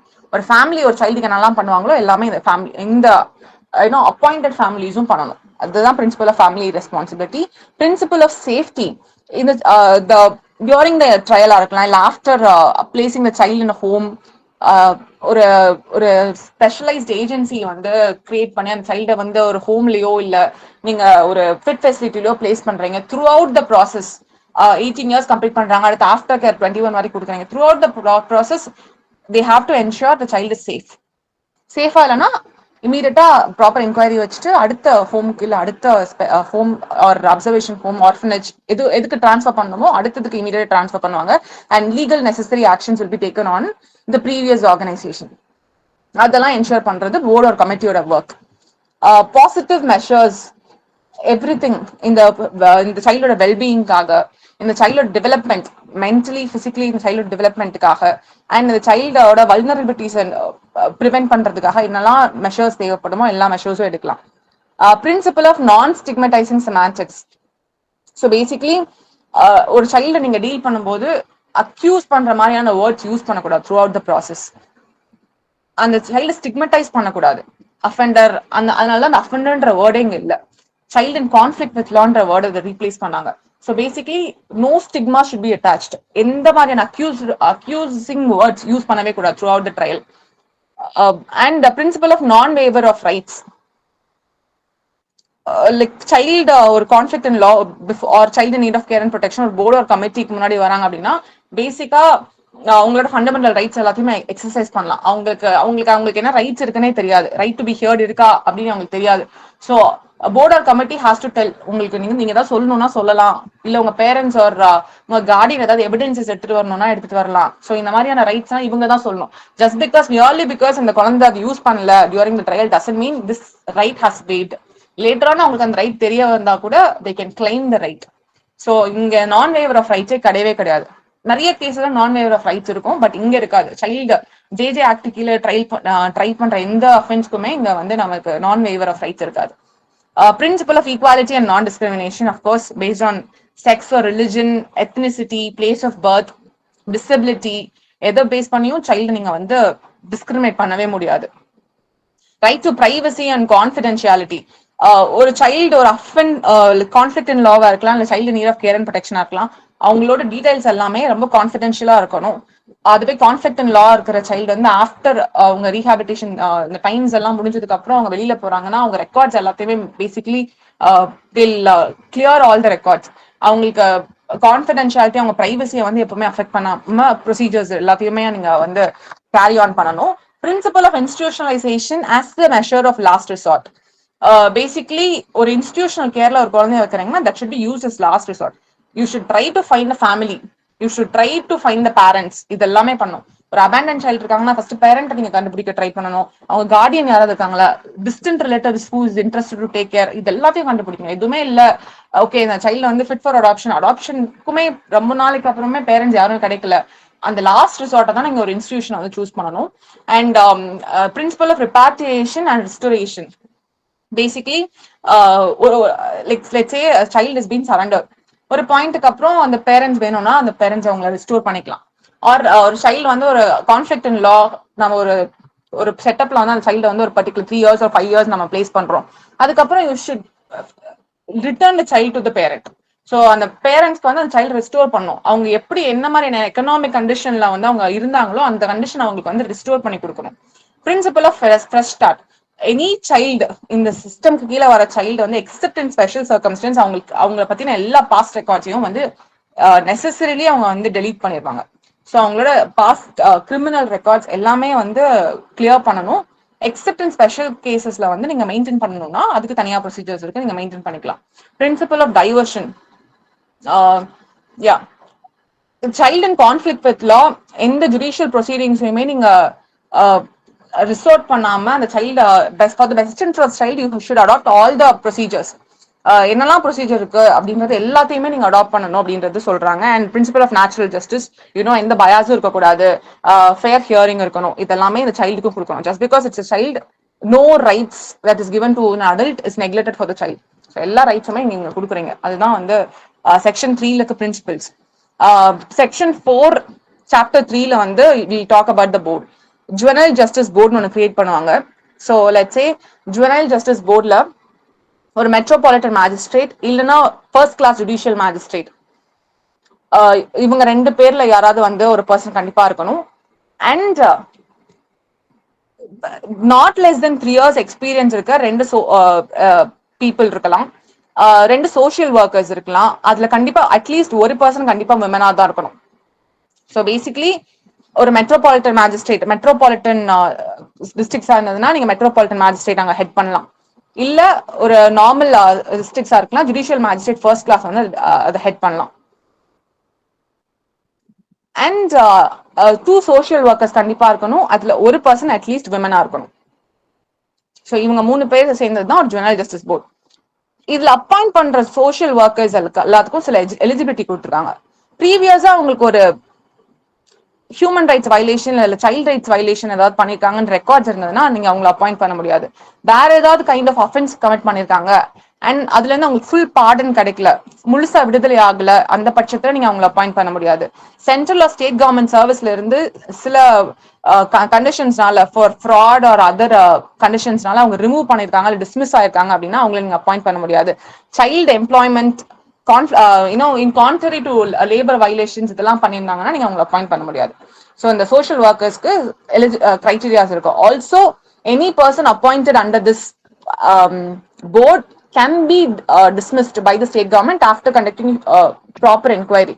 எப்பனா அவங்க பவர்ஸை மிஸ்யூஸ் பண்றாங்க இல்ல அவங்க ப்ராப்பரா இந்த சிட்டிங்ஸ் அட்டென்ட் பண்றது இல்ல, போர்ட்ல ப்ரொசீடிங்ஸ் வந்து ஒரு இயர்க்கு இவ்வளோ ப்ரொசீடிங்ஸ் கண்டக்ட் பண்ணணும்னு இருக்கும். ஸோ அந்த சிட்டிங்ஸ் 3/4 ஆஃப் சிட்டிங்ஸ் அவங்க அட்டென்ட் பண்ணல, ஆர் 3 months எந்த ரீசனுமே இல்லாம கண்டினியூஸா அந்த போர்டில் ஆப்சென்டா இருக்காங்க, இந்த மாதிரியான அவங்களோட பிரசன்ஸ் இந்த போர்டில் ஃபீல் ஆகல அப்படின்னா state government proper inquiry conduct பண்ணி அவங்கள வந்து டெர்மினேட் பண்ணலாம். அந்த ரைட் ஸ்டேட் கவர்மெண்ட்டுக்கு இருக்கு. Also state government should ensure இந்த போர்டில் எல்லா மெம்பர்ஸ்க்கும் ப்ராப்பரான ட்ரைனிங் கொடுக்கணும். All the members including principal மேஜிஸ்ட்ரேட்டுக்கும் அவங்க ப்ராப்பரான ட்ரைனிங் கொடுக்கணும். Not less than period of 60 days after appointment அவங்களுக்கு ப்ராப்பரான ட்ரைனிங் கொடுத்து தான் அவங்க பிளேஸ் பண்ணுவாங்க. இந்த போர்டோட ஒர்க்ஸ் எல்லாத்தையுமே அவங்களுக்கு ப்ராப்பரா டிஸ்கிரைப் பண்ணி கொடுத்துடணும். Section 5, placement of person who ceased to be a child during the process of inquiry. Let's say ஒரு சைல்டுக்கு அகேன்ஸ்டா ஒரு என்கொயரி இனிஷியேட் பண்ணிடுறீங்க ஒரு போர்ட்ல, அண்ட் அந்த என்கொயரி நடந்துட்டு இருக்கும் போது அந்த சைல்டு வந்து 18 years கம்ப்ளீட் பண்ணிடுறாங்க. 17 years and 6 months ஒரு அஃபென்ஸ் பண்றாங்க. ஸோ என்கொயரி ஒரு 6 months மேல ஒரு 3 months நடக்குது அப்படின்னா அந்த 3 monthsலயே அவங்க வந்து 18 years அச்சீவ் பண்ணிடுறாங்க அப்படின்னா, during the process of the enquiry அவங்க வந்து 18 years கம்ப்ளீட் பண்றாங்க அப்படின்னா, the board can continue the inquiry, whole procedures, because in that kila only the at the time of commission of the offense the child needs to be a child, and the offense any commit பண்றாங்களோ அன்னைக்கு அவங்க சைல்டா இருக்கணும். 18 வயசு ஆகிறதுக்கு ஒரு வாரத்துக்கு முன்னாடி அவங்க அஃபென்ஸ் கமிட் பண்ணியிருந்தா கூட அந்த டைம்ல அவங்க என்ன ஏஜ்ல இருக்காங்களோ அந்த ஏஜ் தான் நீங்க கன்சிடர் பண்றீங்க. So the inquiry may be continued by the board and orders may be passed in respect of such person.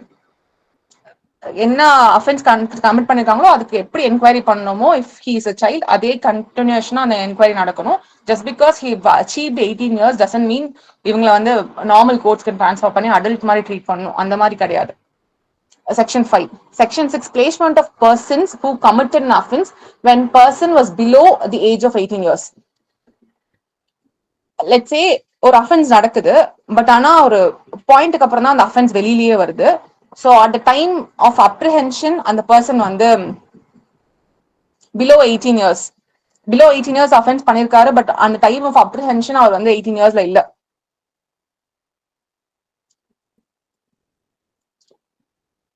So during at the time of commission of the offense என்ன ஏஜ்ல இருக்காங்களோ அவங்க சைல்டா consider பண்ணியிருந்தோம்னா இந்த trial process சைல்டா தான் அவங்களை consider பண்ணணும்னு சொல்றாங்க. Let's say next week the guy is turning 18 years. இன்னைக்கு வந்து ஒரு அஃபென்ஸ் கமிட் பண்றாங்க. இந்த அஃபென்ஸ் வெளியில வர்றதுக்கே ஒரு வாரம் ஆயிடுச்சு. ஸோ வெளியில வந்ததுக்கு அப்புறம் 3-4 நாள் போலீஸ் தேடி இந்த பர்சனை இன்னும் அப்ரிஹெண்ட் பண்றாங்க. அண்ட் அந்த ஒரு 8 நாள்லயே இந்த பர்சனுக்கு பர்த்டே வந்துடுது. ஸோ 18 years ஆயிடுறாங்க. ஸோ இப்போ இந்த பர்சன் வந்து அரெஸ்ட் பண்ண டேட்ல வந்து அவங்க 18 years. அதுக்காக நீங்க அவங்களை வந்து நார்மலா ட்ரீட் பண்ண முடியாது. அஃபென்ஸ் என்ன கமிட் பண்ணாங்க 1 week before, அப்போ he was 17. ஸோ நீங்க இந்த ஜேஜே ஆக்ட் கீழே தான் அவங்க ட்ரீட் பண்ணணும்னு சொல்றாங்க. Section 7, procedure in relation to board. Board என்ன மாதிரியான ப்ரொசீஜர்ஸ் கண்டக்ட் பண்ணணும், போர்டோட ப்ரொசீஜர்ஸ் என்ன டீட்டெயிலா கொடுத்துருப்பாங்க. அசைன்மெண்ட் ரெக்வயர்ட் இந்த போர்டு வந்து மீட் பண்ணலாம், மீட் பண்ணிக்கலாம். அண்ட் இந்த போர்டு அடாப்ட் பண்ற எல்லா ப்ரொசீஜர்ஸும் பெனிஃபிட் சைல்ட் ஃப்ரெண்ட்லி ப்ரொசீஜர்ஸா இருக்கணும். அண்ட் ஒரு சைல்டு இன் கான்ஃபிளிக்ட் வித்லாம் அவங்க முன்னாடி கூட்டிட்டு வராங்கன்னா அந்த பர்டிகுலர் வென்யூ எல்லாமே ஒரு சைல்ட் ஃப்ரெண்ட்லி வென்யூஸா இருக்கணும். நாட் லைக் ரெகுலர் கோர்ட்ஸ் மாதிரி இருக்கக்கூடாது அப்படின்னு ஸ்பெசிஃபிக்கா கொடுத்துறாங்க. It should not resemble regular courts. And child in conflict with law may be produce before an individual member of the board. அந்த போர்ட் சிட்டிங்ல இல்லாத சமயத்துல ஒரு கான்ஃபிளிக்ட் ஆஃப் சைல்டு ஒருத்தவங்க நீங்க அப்ரிஹெண்ட் பண்ணி வரீங்கன்னா ஒரு இண்டிவிஜுவல் மெம்பர் கூட நீங்க வந்து பிளேஸ் பண்ணலாம்னு சொல்றாங்க. அண்ட் ஒரு ஆர்டர் பாஸ் பண்றாங்க. Just because a person is absent, ஒரு போர்டு கான்ஸ்டியூட் பண்ணி ஒரு ஆர்டர் பாஸ் பண்ணது ஒரு பர்சன் ஆப்சென்டா இருக்கிறதுனால அந்த ஆர்டர் இன்வாலிட்னு கிடையவே கிடையாது. பிரின்சிபல் மேஜிஸ்ட்ரேட் பிளஸ் 2 பேர் இருக்காங்க. பிரின்சிபல் மேஜிஸ்ட்ரேட் அண்ட் ஒரு பர்சன் இருக்காங்க. ஒருத்தர் ஆப்சென்டா இருக்காரு, அதனால அந்த ஆர்டர் அவங்க பாஸ் பண்ற ஆர்டர் வந்து இன்வாலிட் கிடையாது. டிஃபரன்ஸ் ஆஃப் ஒப்பீனியன் வரும்போது எப்பவுமே இந்த போர்டுல டிஃபரன்ஸ் ஆஃப் ஒப்பீனியன் இன்டரிமா இருக்கலாம், இல்ல ஃபைனல் ஆர்டர்ஸ்ல டிஃபரன்ஸ் ஆஃப் ஒப்பீனியன் வரும்போது பிரின்சிபல் மேஜிஸ்ட்ரேட்டோட ஒப்பீனியன் தான் ப்ரிவைல் ஆகும்னு சொல்றாங்க. Any difference of opinion principal magistrate sides win, அவங்க சைடு இருக்கிற ஒப்பீனியன் தான் will prevail. Section 8, powers, functions and responsibilities of the board. Section 8ல வந்து இந்த போர்டோட ஃபங்க்ஷன்ஸ். ஃபர்ஸ்ட், இந்த child in conflict with law கூட்டிட்டு வந்துட்டாங்க. இந்த சைல்டோட பேரண்ட் நார்மலி என்னெல்லாம் ப்ரொசீஜர் ஃபாலோ பண்ணுவோம், அவங்களோட ஃபேமிலிக்கு இன்ஃபார்ம் பண்ணலாம். ஸோ ஃபர்ஸ்ட் அவங்க பேரண்ட் ஆர் கார்டியனுக்கு வந்து இன்ஃபார்ம் பண்ணணும், அவங்களுக்கு இந்த மாதிரி தான் இந்த ப்ரொசீஜர்ஸ் நடக்க போகுது அப்படின்னு சொல்லணும். இந்த சைல்டோட rights throughout the process சைல்டோட ரைட்ஸ் ப்ரொடெக்ட் பண்றதுக்கான எல்லா இனிஷியேட்டிவ் அவங்க எடுத்துக்கணும். அண்ட் இந்த சைல்டுக்கு தேவையான லீகல் எய்ட், லீகல் அசிஸ்டன்ஸ் எல்லாமே கொடுக்கறதுக்கான பாசிபிலிட்டிஸ் எல்லாத்தையுமே அவங்க என்ஷோர் பண்ணி கொடுக்கணும். இவங்களுக்கு தேவையான ஒரு லாயர்ஸ் அப்பாயிண்ட் பண்ணி கொடுக்கணும். அவங்களுக்கு லாயர் முடியல அப்படின்னா இவங்களே வந்து அவங்க ஒரு லாயரை வந்து அப்பாயிண்ட் பண்ணி இவங்களோட கேசஸ் டீல் பண்ண கொடுக்கணும். அண்ட் இந்த சைல்டுக்கு இன்டர்பிரேட்டர் ஆர் டிரான்ஸ்லேட்டர் தேவைப்படுதுன்னா அவங்களை அப்பாயிண்ட் பண்ணி ப்ராப்பரான குவாலிஃபிகேஷன் இருக்கிற ஒருத்தர் அப்பாயிண்ட் பண்ணணும். அவங்களோட லாங்குவேஜ் ப்ராப்ளம் இருக்கும்போது அந்த மாதிரி அப்பாயிண்ட் பண்ணணும். ப்ரொபேஷன் ஆஃபீஸர் ஒருத்தர் டிரெக்ட் பண்ணலாம். சோஷியல் ஒர்க்கர் இந்த for the first period initial inquiry நடக்கிற பீரியட்ல சோஷியல் இன்வெஸ்டிகேஷன் ரிப்போர்ட்னு ஒன்று கிரியேட் பண்ணுவாங்க இனிஷியலா. ஸோ அந்த இனிஷியல் பீரியட்ல இந்த சைல்டை எங்க பிளேஸ் பண்றது, யார் இந்த சைல்டை கூட்டிட்டு போறது வரது, ஸோ இந்த மாதிரி பர்சன்லாம் அப்பாயிண்ட் பண்றது, இதெல்லாமே போர்டோட ஒர்க் தான். அண்ட் இந்த செக்ஷன் 14ல கொடுத்திருக்க ப்ராசஸ் படி ப்ராப்பரா என்கொயரி பண்ணி இந்த கேசஸ் எல்லாம் டிஸ்போஸ் பண்ணணும். அந்த ஃபங்க்ஷனும் போர்டுக்கு இருக்கு. லைக் சப்போஸ் இந்த ஒரு சைல்டு கொண்டு வராங்க, அந்த child is not in conflict with லா, அந்த சைல்டு வந்து ஜஸ்ட் கேர் அண்ட் ப்ரொடெக்ஷன் மட்டும் தான் தேவைப்படுது அப்படின்னா அவங்க அந்த சைல்டுக்கு ப்ராப்பரான இவங்க இன்கொயரி ஆல்ரெடி ஸ்டார்ட் பண்ணிட்டாங்க அண்ட் தென் தே லேர்ன் இந்த சைல்டு வந்து இந்த அஃபென்ஸ் கமிட்டே பண்ணல, ஸோ ஜஸ்ட் இந்த சைல்டுக்கு ஒரு ப்ரொடெக்ஷன் தேவைப்படுது அப்படின்னா கமிட்டிக்கு டிரான்ஸ்ஃபர் பண்ணலாம். Also fit person, fit facility இதெல்லாம் அப்பாயிண்ட் பண்றதுக்கான அத்தாரிட்டி உங்களுக்கு இருக்கு. அவங்களோட எலிஜிபிலிட்டி கிரைட்டீரியாஸ் அவங்க ஃபுல்ஃபில் பண்ணிருக்காங்கன்னு ப்ராப்பரா என்கொயரி பண்ணிட்டு they can appoint particular person to be the fit person or fit facility appoint பண்ணலாம். அண்ட் அவங்க ஆர்டர்ஸ் பாஸ் பண்ணும்போது ரொம்ப டீட்டெயிலான ஆர்டர்ஸா இருக்கணும். இந்த சைல்டு வந்து இங்க பிளேஸ் பண்றோம் அண்ட் இவங்களுக்கு தேவையான மெடிக்கல் அசிஸ்டன்ஸ் தேவைப்பட்டுச்சுன்னா அதை கொடுக்கணும். இவங்களோட எஜுகேஷனல் நீட்ஸ் எல்லாத்தையும் ஃபுல்ஃபில் பண்ணணும். இவங்க பிசிக்கல் எமோஷனல் இவங்களோட ஓவரால் டெவலப்மெண்ட்டுக்கு என்னெல்லாம் தேவையோ எல்லாத்தையுமே ஃபுல்ஃபில் பண்ணணும் அப்படின்றதெல்லாம் இவங்க வந்து ஆர்டர் ரொம்ப டீடைல்டான ஆர்டர்ஸ் இருக்கணும். ஸோ இந்த மாதிரியான எல்லா function basically with regard to the child, அந்த சைல்டை வந்து அடல்ட் சப்போஸ் அடல்ட் ஆயிட்டாங்கன்னா ப்ராப்பரா அந்த பீரியட் ஆஃப் அப்ரிஹென்ஷன் முடிஞ்சு அவங்கள வந்து ஒரு 5 years ஆர் 6 years ஒரு சீர்திருத்த பள்ளியில நீங்க பிளேஸ் பண்றீங்க, அந்த மீன் டைம்ல அவங்க அடல்ட் ஆகுறாங்க அப்படின்னா அவங்கள வந்து இமீடியட்டா வந்து நார்மல் அடல்ட்ஸ் டிரான்ஸ்ஃபர் பண்ணுவாங்க. ஸோ ஜெயிலுக்கு டிரான்ஸ்ஃபர் பண்ணாங்க. இந்த இது எப்படி நடக்கணும், ஸோ 18 years ஆனது இப்போ மே மந்த் அவங்களுக்கு 18 years ஆகுது, ஸோ அவங்க அடல்ட் ஆறாங்க, உங்களை ஜெயில எப்படி டிரான்ஸ்ஃபர் பண்றீங்க எல்லா ப்ரொசீஜரும் வந்து போர்டு வந்து கிளியரா அவங்க ரிப்போர்ட்ல கொடுக்கணும். ஸோ எல்லா ஃபங்க்ஷன்ஸுமே is given in section 8. Section 9, procedure to be followed by a magistrate who has not been empowered under this act. ஒரு ஸ்டேட் கவர்மெண்ட் சில மேஜிஸ்ட்ரேட்டா ஸ்பெஷலி இந்த ஆக்ட் கீழே வந்து போர்டில் இருக்கணும்னு எம்பவர் பண்ணி வச்சிருக்கோம். ஸோ அந்த மாதிரி இல்லாத ஒரு மேஜிஸ்ட்ரேட் கிட்ட ஒரு குழந்தை சைல்டு இன் கான்ஃபிளிக்ட் வித் லா வராங்க அப்படின்னா அந்த மேஜிஸ்ட்ரேட் இஃப் இமீடியட்டா அந்த சைல்டு கொண்டு வந்தோடனே எனக்கு தேவையான ரெக்கார்ட்ஸ் என்னெல்லாம் தேவைப்படுது, என்னெல்லாம் எவிடன்சஸ் அவங்க கொண்டு வந்திருக்காங்க எல்லாத்தையுமே அவங்க வாங்கி ப்ராப்பரான ப்ரொசீடிங்ஸ் கண்டக்ட் பண்ணலாம். And once they've decided, in case the person is alleged to have committed an offense, அந்த person அந்த கூட்டிட்டு அந்த சைல்டு இன் கான்ஃபிளிக்ட் வித்ல அஃபென்ஸ் கமிட் பண்ணிருக்காங்க அப்படின்னு தெரிகிற பட்சத்துல அவங்க ப்ராப்பரான அந்த போர்டு ப்ராப்பரான மேஜிஸ்ட்ரேட் யார் இருக்காங்களோ அவங்க கிட்ட அந்த கேஸை டிரான்ஸ்ஃபர் பண்ணலாம். ஆர் இவங்க டிரான்ஸ்ஃபர் பண்ணும்போது இவங்க இனிஷியலா ப்ரொசீடிங் கண்டக்ட் பண்ணிருப்பாங்கல்ல அந்த ரிப்போர்ட்டையும் சேர்த்து டிரான்ஸ்ஃபர் பண்ணலாம்.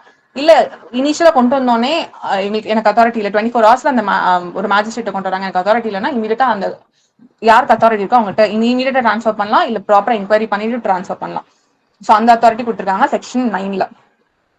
Come to section 10, apprehension of child alleged to be in conflict with law. Let's say ஒரு child who is alleged to be in conflict with law ஒரு போலீஸ் apprehend பண்றாங்க, அவங்கள வந்து இமீடியட்டா வந்து நார்மல் போலீஸ் யூஸ்வலா அப்ரிஹென்ஷன் பண்ண முடியாது. ஸ்பெஷல் ஜுவனைல் போலீஸ் யூனிட்னு இருப்பாங்க, இல்ல சைல்டு வெல்ஃபேர் போலீஸ் ஆஃபீஸர் இருப்பாங்க. ஸோ அவங்களோட சார்ஜ்ல அவங்களை கொடுத்துடணும். இவங்க ஒரு அஃபென்ஸ் கமிட் பண்றாங்க, நார்மல் போலீஸ் அப்ரிஹெண்ட் பண்ணாலும் இமீடியட்டா அவங்க சார்ஜ்ல கொடுத்துடணும். அந்த சைல்டு வித்தின் 24 hours அவங்க இமீடியட்டா வந்து போர்ட் முன்னாடி அவங்க பிளேஸ் பண்ணணும். So basically any person who's arresting the child should give him without any time delay to the concerned officer. இந்த officer 24 hours excluding time traveling time exclude பண்ணிட்டு 24 hours குள்ள வந்து போர்ட் கிட்ட பிரசன்ட் பண்ணணும். And இந்த state government can appoint voluntary person, ஒரு voluntary organisation R இந்த மாதிரி ஆஃபீஸர்ஸ் இல்லாத இடத்துல ஒரு ஆர்கனைசேஷன் ஒரு என்ஜிஓ ஏதாவது ஒரு விஷயத்த வந்து இவங்க வந்து சைல்டு வெல்ஃபேர் ஆஃபீஸர் அப்பாயிண்ட் பண்ணலாம், அவங்க கிட்ட அவங்க பிளேஸ் பண்ணலாம். அண்ட் அவங்க ப்ராப்பரா அந்த போர்டு கிட்ட பிளேஸ் பண்றதுக்கான அத்தாரிட்டி அவங்களுக்கு கொடுக்கலாம். Section 11, role of person in whose charge child in conflict with law is placed. A person in whose in charge a child in conflict with law is placed, அந்த child take care பண்ணிக்கிறதுக்கான responsibility எல்லாமே அந்த person கொடுத்துருக்காங்க. So ஒரு fit person அவங்க கிட்ட அந்த சைல்டை வந்து அஃபென்ஸ் கமிட் பண்ணோடனே அந்த சைல்டு கூட்டிட்டு வந்து விடுறாங்க அப்படின்னா அந்த சைல்டு டேக் கேர் பண்ணிக்கிற ரெஸ்பான்சிபிலிட்டி அந்த பர்சனுக்கு இந்த ஆக்ட் இன்ட்ரெஸ்ட் பண்ணுது. ஸோ சைல்டோட மெயின்டெனன்ஸ், இனிஷியல் மெயின்டெனன்ஸ் எல்லாமே அந்த பர்சனுக்கு அந்த ஆக்ட் இன்ட்ரெஸ்ட் பண்ணுது. Section 12, bail to a person who is apparently a child alleged to be in conflict with law.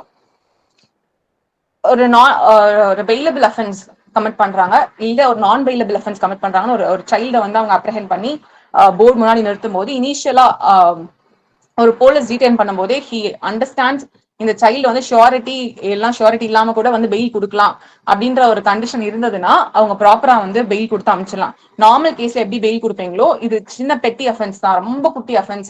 So இதுக்கு வந்து நம்ம போர்டு கிட்ட கூட்டிகிட்டே போக தேவையில்லைன்னா இனிஷியல் டைம்லயே நீங்க அமைச்சிடலாம். ஆர் இவங்களுக்கு வந்து ஒரு அத்தாரிட்டி நம்ம வந்து ப்ராப்பரா ஷியூரிட்டி இல்லாம பெயில் கொடுக்க முடியாதுன்னு தெரிஞ்சதுன்னா ப்ராப்பர் ஷியூரிட்டி வாங்கிட்டு பேரண்ட்ஸ் கிட்ட இருந்தோ இல்ல கார்டியன்ஸ் கிட்ட இருந்தோ ஷியூரிட்டி ப்ராப்பரா வாங்கிட்டு நீங்க வந்து பெயில் ரிலீஸ் பண்ணலாம். சப்போஸ் இந்த குழந்தைனால பெயில சப்செக்ஷன் 1 கீழே நீங்க பெயில ரிலீஸ் பண்ணல அப்படின்னா இந்த பர்சனை வந்து இமீடியட்டா ஒரு அப்சர்வேஷன் ஹோம்ல பிளேஸ் பண்ணணும். அந்த போர்டுக்கு கொண்டு போறதுக்கு முன்னாடி ரொம்ப நேரம் வந்து நீங்க வந்து ஆஃபீஸர்ஸ் வந்து இந்த குழந்தைய வந்து நீங்க டேக் கேர் பண்ணிக்க முடியாது. ஸோ இமீடியட்டா kit should be place in observation home. And am I audible? Audible ma'am. Suppose audio ஏதாவது glitch okay. ஆடியோல கிளிச் இருக்குது அப்படின்னா இட் இஸ் நாட் காமன். சிலருக்கு மட்டும் கிளிச் இருந்ததுன்னா நீங்க உங்க சைட் நெட்வொர்க் இஷ்யூவா இருக்கலாம். அதர்வைஸ் ஆடிபிள் இல்லை அப்படின்னா நீங்க சொல்லலாம். யூ கேன் ஸ்விட்ச் on your mic and tell. So basically ஒரு child in conflict with law ஒரு போலீஸ் ஆஃபீஸர் அரெஸ்ட் பண்றாரு, அப்ரஹெண்ட் பண்றாரு. அந்த சைல்டு வந்து பெயில ரிலீஸ் பண்றதுக்கான கண்டிஷன்ஸ் ஃபுல்ஃபில் பண்ணாங்கன்னா ரிலீஸ் பண்ணலாம். சப்போஸ் ரிலீஸ் பண்ணலன்னா ஒரு அப்சர்வேஷன் ஹோம்ல இமீடியட்டா பிளேஸ் ஆஃப் சேஃப்டில வந்து அந்த சைல்டு வந்து பிளேஸ் பண்ணணும். ரொம்ப நேரம் அந்த போலீஸ் ஸ்டேஷன்லயே உங்களை வச்சிருக்க கூடாது.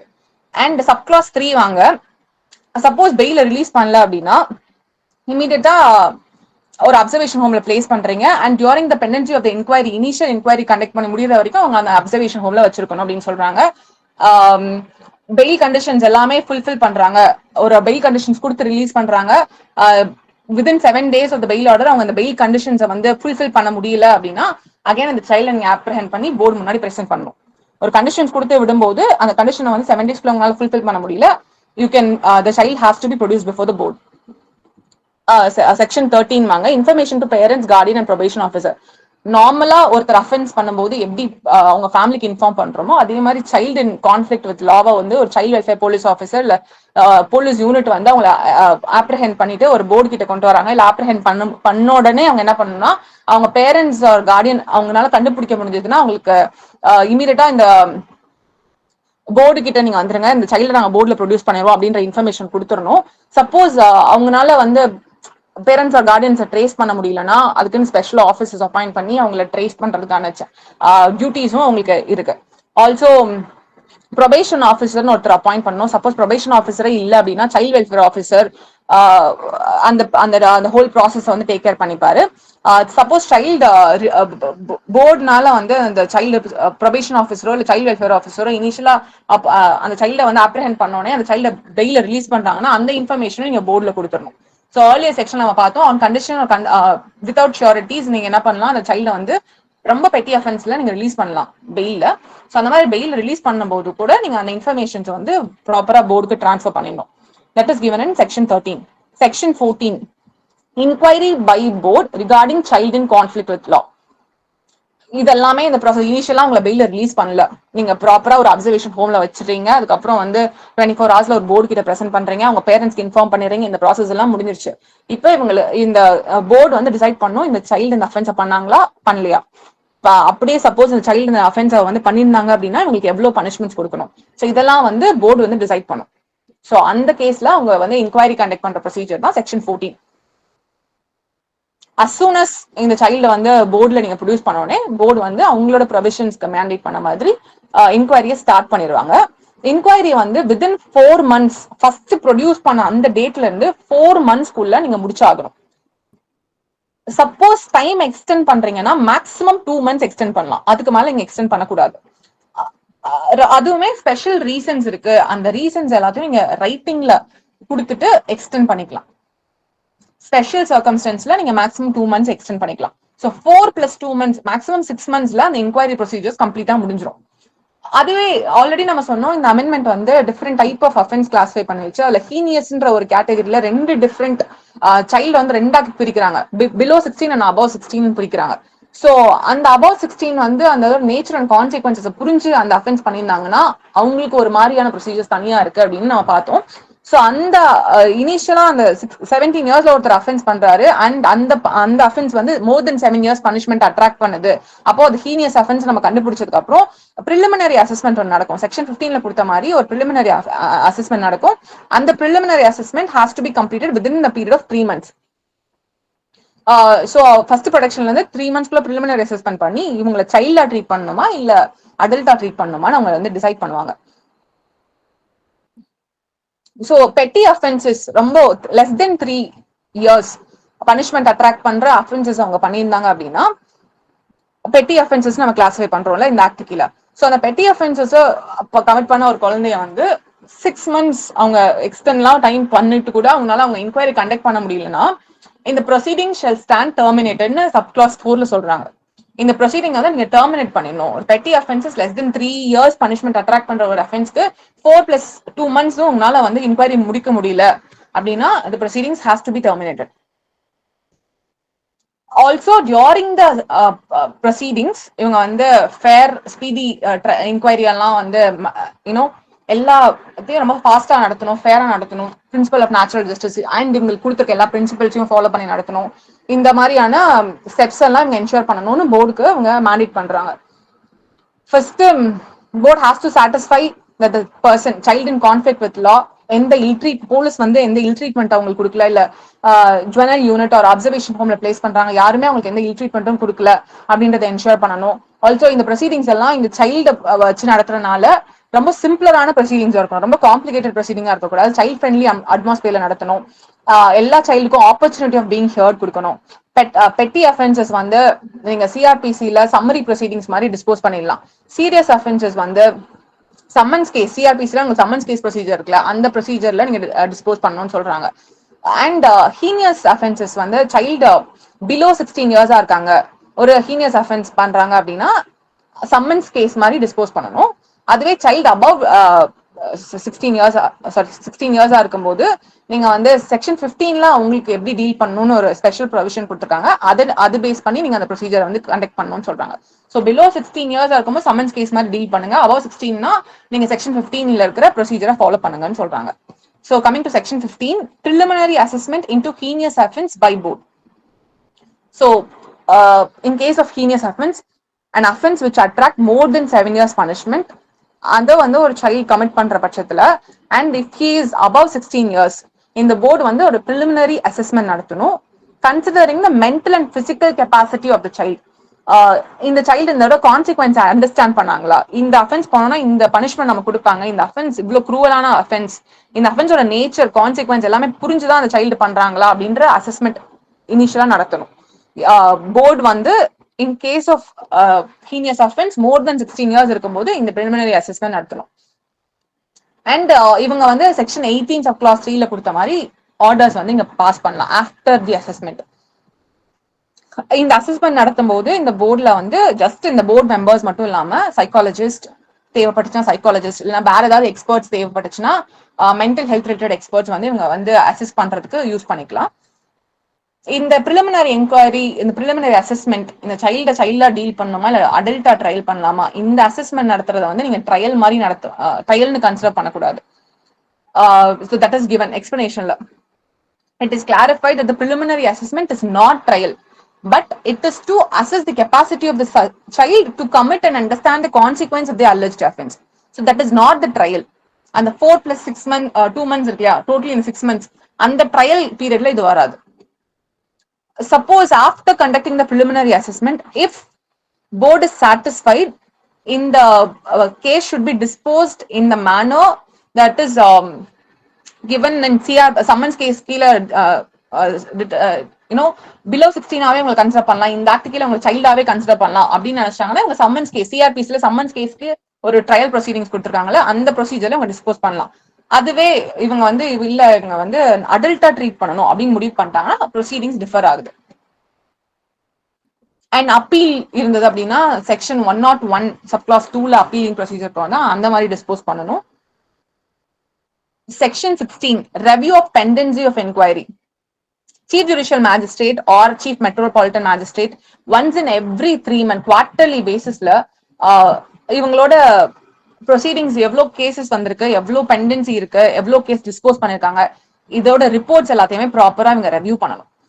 எல்லா டிஸ்ட்ரிக்ட்ல இருக்கிற chief judicial magistrate and chief metropolitan magistrate has to review every 3 months இவங்க ரெவ்யூ பண்ணணும். சப்போஸ் நிறைய கேசஸ் இருக்கு இவங்களால டிஸ்போஸ் பண்ண முடியலன்னா சிட்டிங்ஸ் அதிகப்படுத்துறதுக்கோ இல்ல இன்னும் 2-3 போர்டு கான்ஸ்டியூட் பண்றதுக்கான அத்தாரிட்டி அவங்களுக்கு இருக்கு.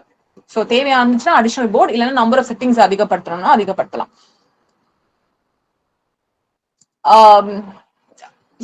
Pending before the court, duration of pendency, nature of pendency, இதெல்லாம் every 6 months high level committee இன்னொரு கமிட்டி இருக்கும். அண்ட் அந்த committee every 6 months once review பண்ணுவாங்க. இந்த ஹை லெவல் கமிட்டியில யாரெல்லாம் இருக்காங்கன்னா ஸ்டேட் லீகல் சர்வீஸ் அத்தாரிட்டியோட எக்ஸிகியூட்டிவ் சேர்மன் இருப்பாரு, அவர் இந்த கமிட்டிக்கும் சேர்பர்சனா இருப்பாரு. ஆல்சோ ஹோம் செக்ரட்டரி இருப்பாங்க. செக்ரட்டரி ரெஸ்பான்சிபிள் இந்த ஆக்ட் கீழே ஒரு செக்ரட்டரி அப்பாயிண்ட் பண்ணியிருந்தாங்கன்னா ஒரு ஸ்டேட் கவர்மெண்ட் அந்த செக்ரட்டரி இருப்பாரு. அண்ட் ஒரு வாலண்டரி இல்ல என்ஜிஓல இருந்து ஒரு பர்சன் நாமினேட் பண்ணலாம் இந்த சேர்பர்சன். ஸோ இந்த 4 பேர் சேர்ந்துதான் இந்த ஹை லெவல் கமிட்டி. இந்த high level committee every 6 months once இந்த போர்ட்ல இருக்கிற பெண்டன்சி எவ்வளவு இருக்கு, ஏன் பெண்டன்சி இருக்கு, அதோட நேச்சர் ஆஃப் டிஸ்போசல் என்ன, நேச்சர் ஆஃப் பெண்டன்சி என்ன அப்படின்றதெல்லாம் ரெவ்யூ பண்ணணும் every 6 months. Chief judicial magistrate R chief metropolitan magistrate every 3 months பண்ணணும்.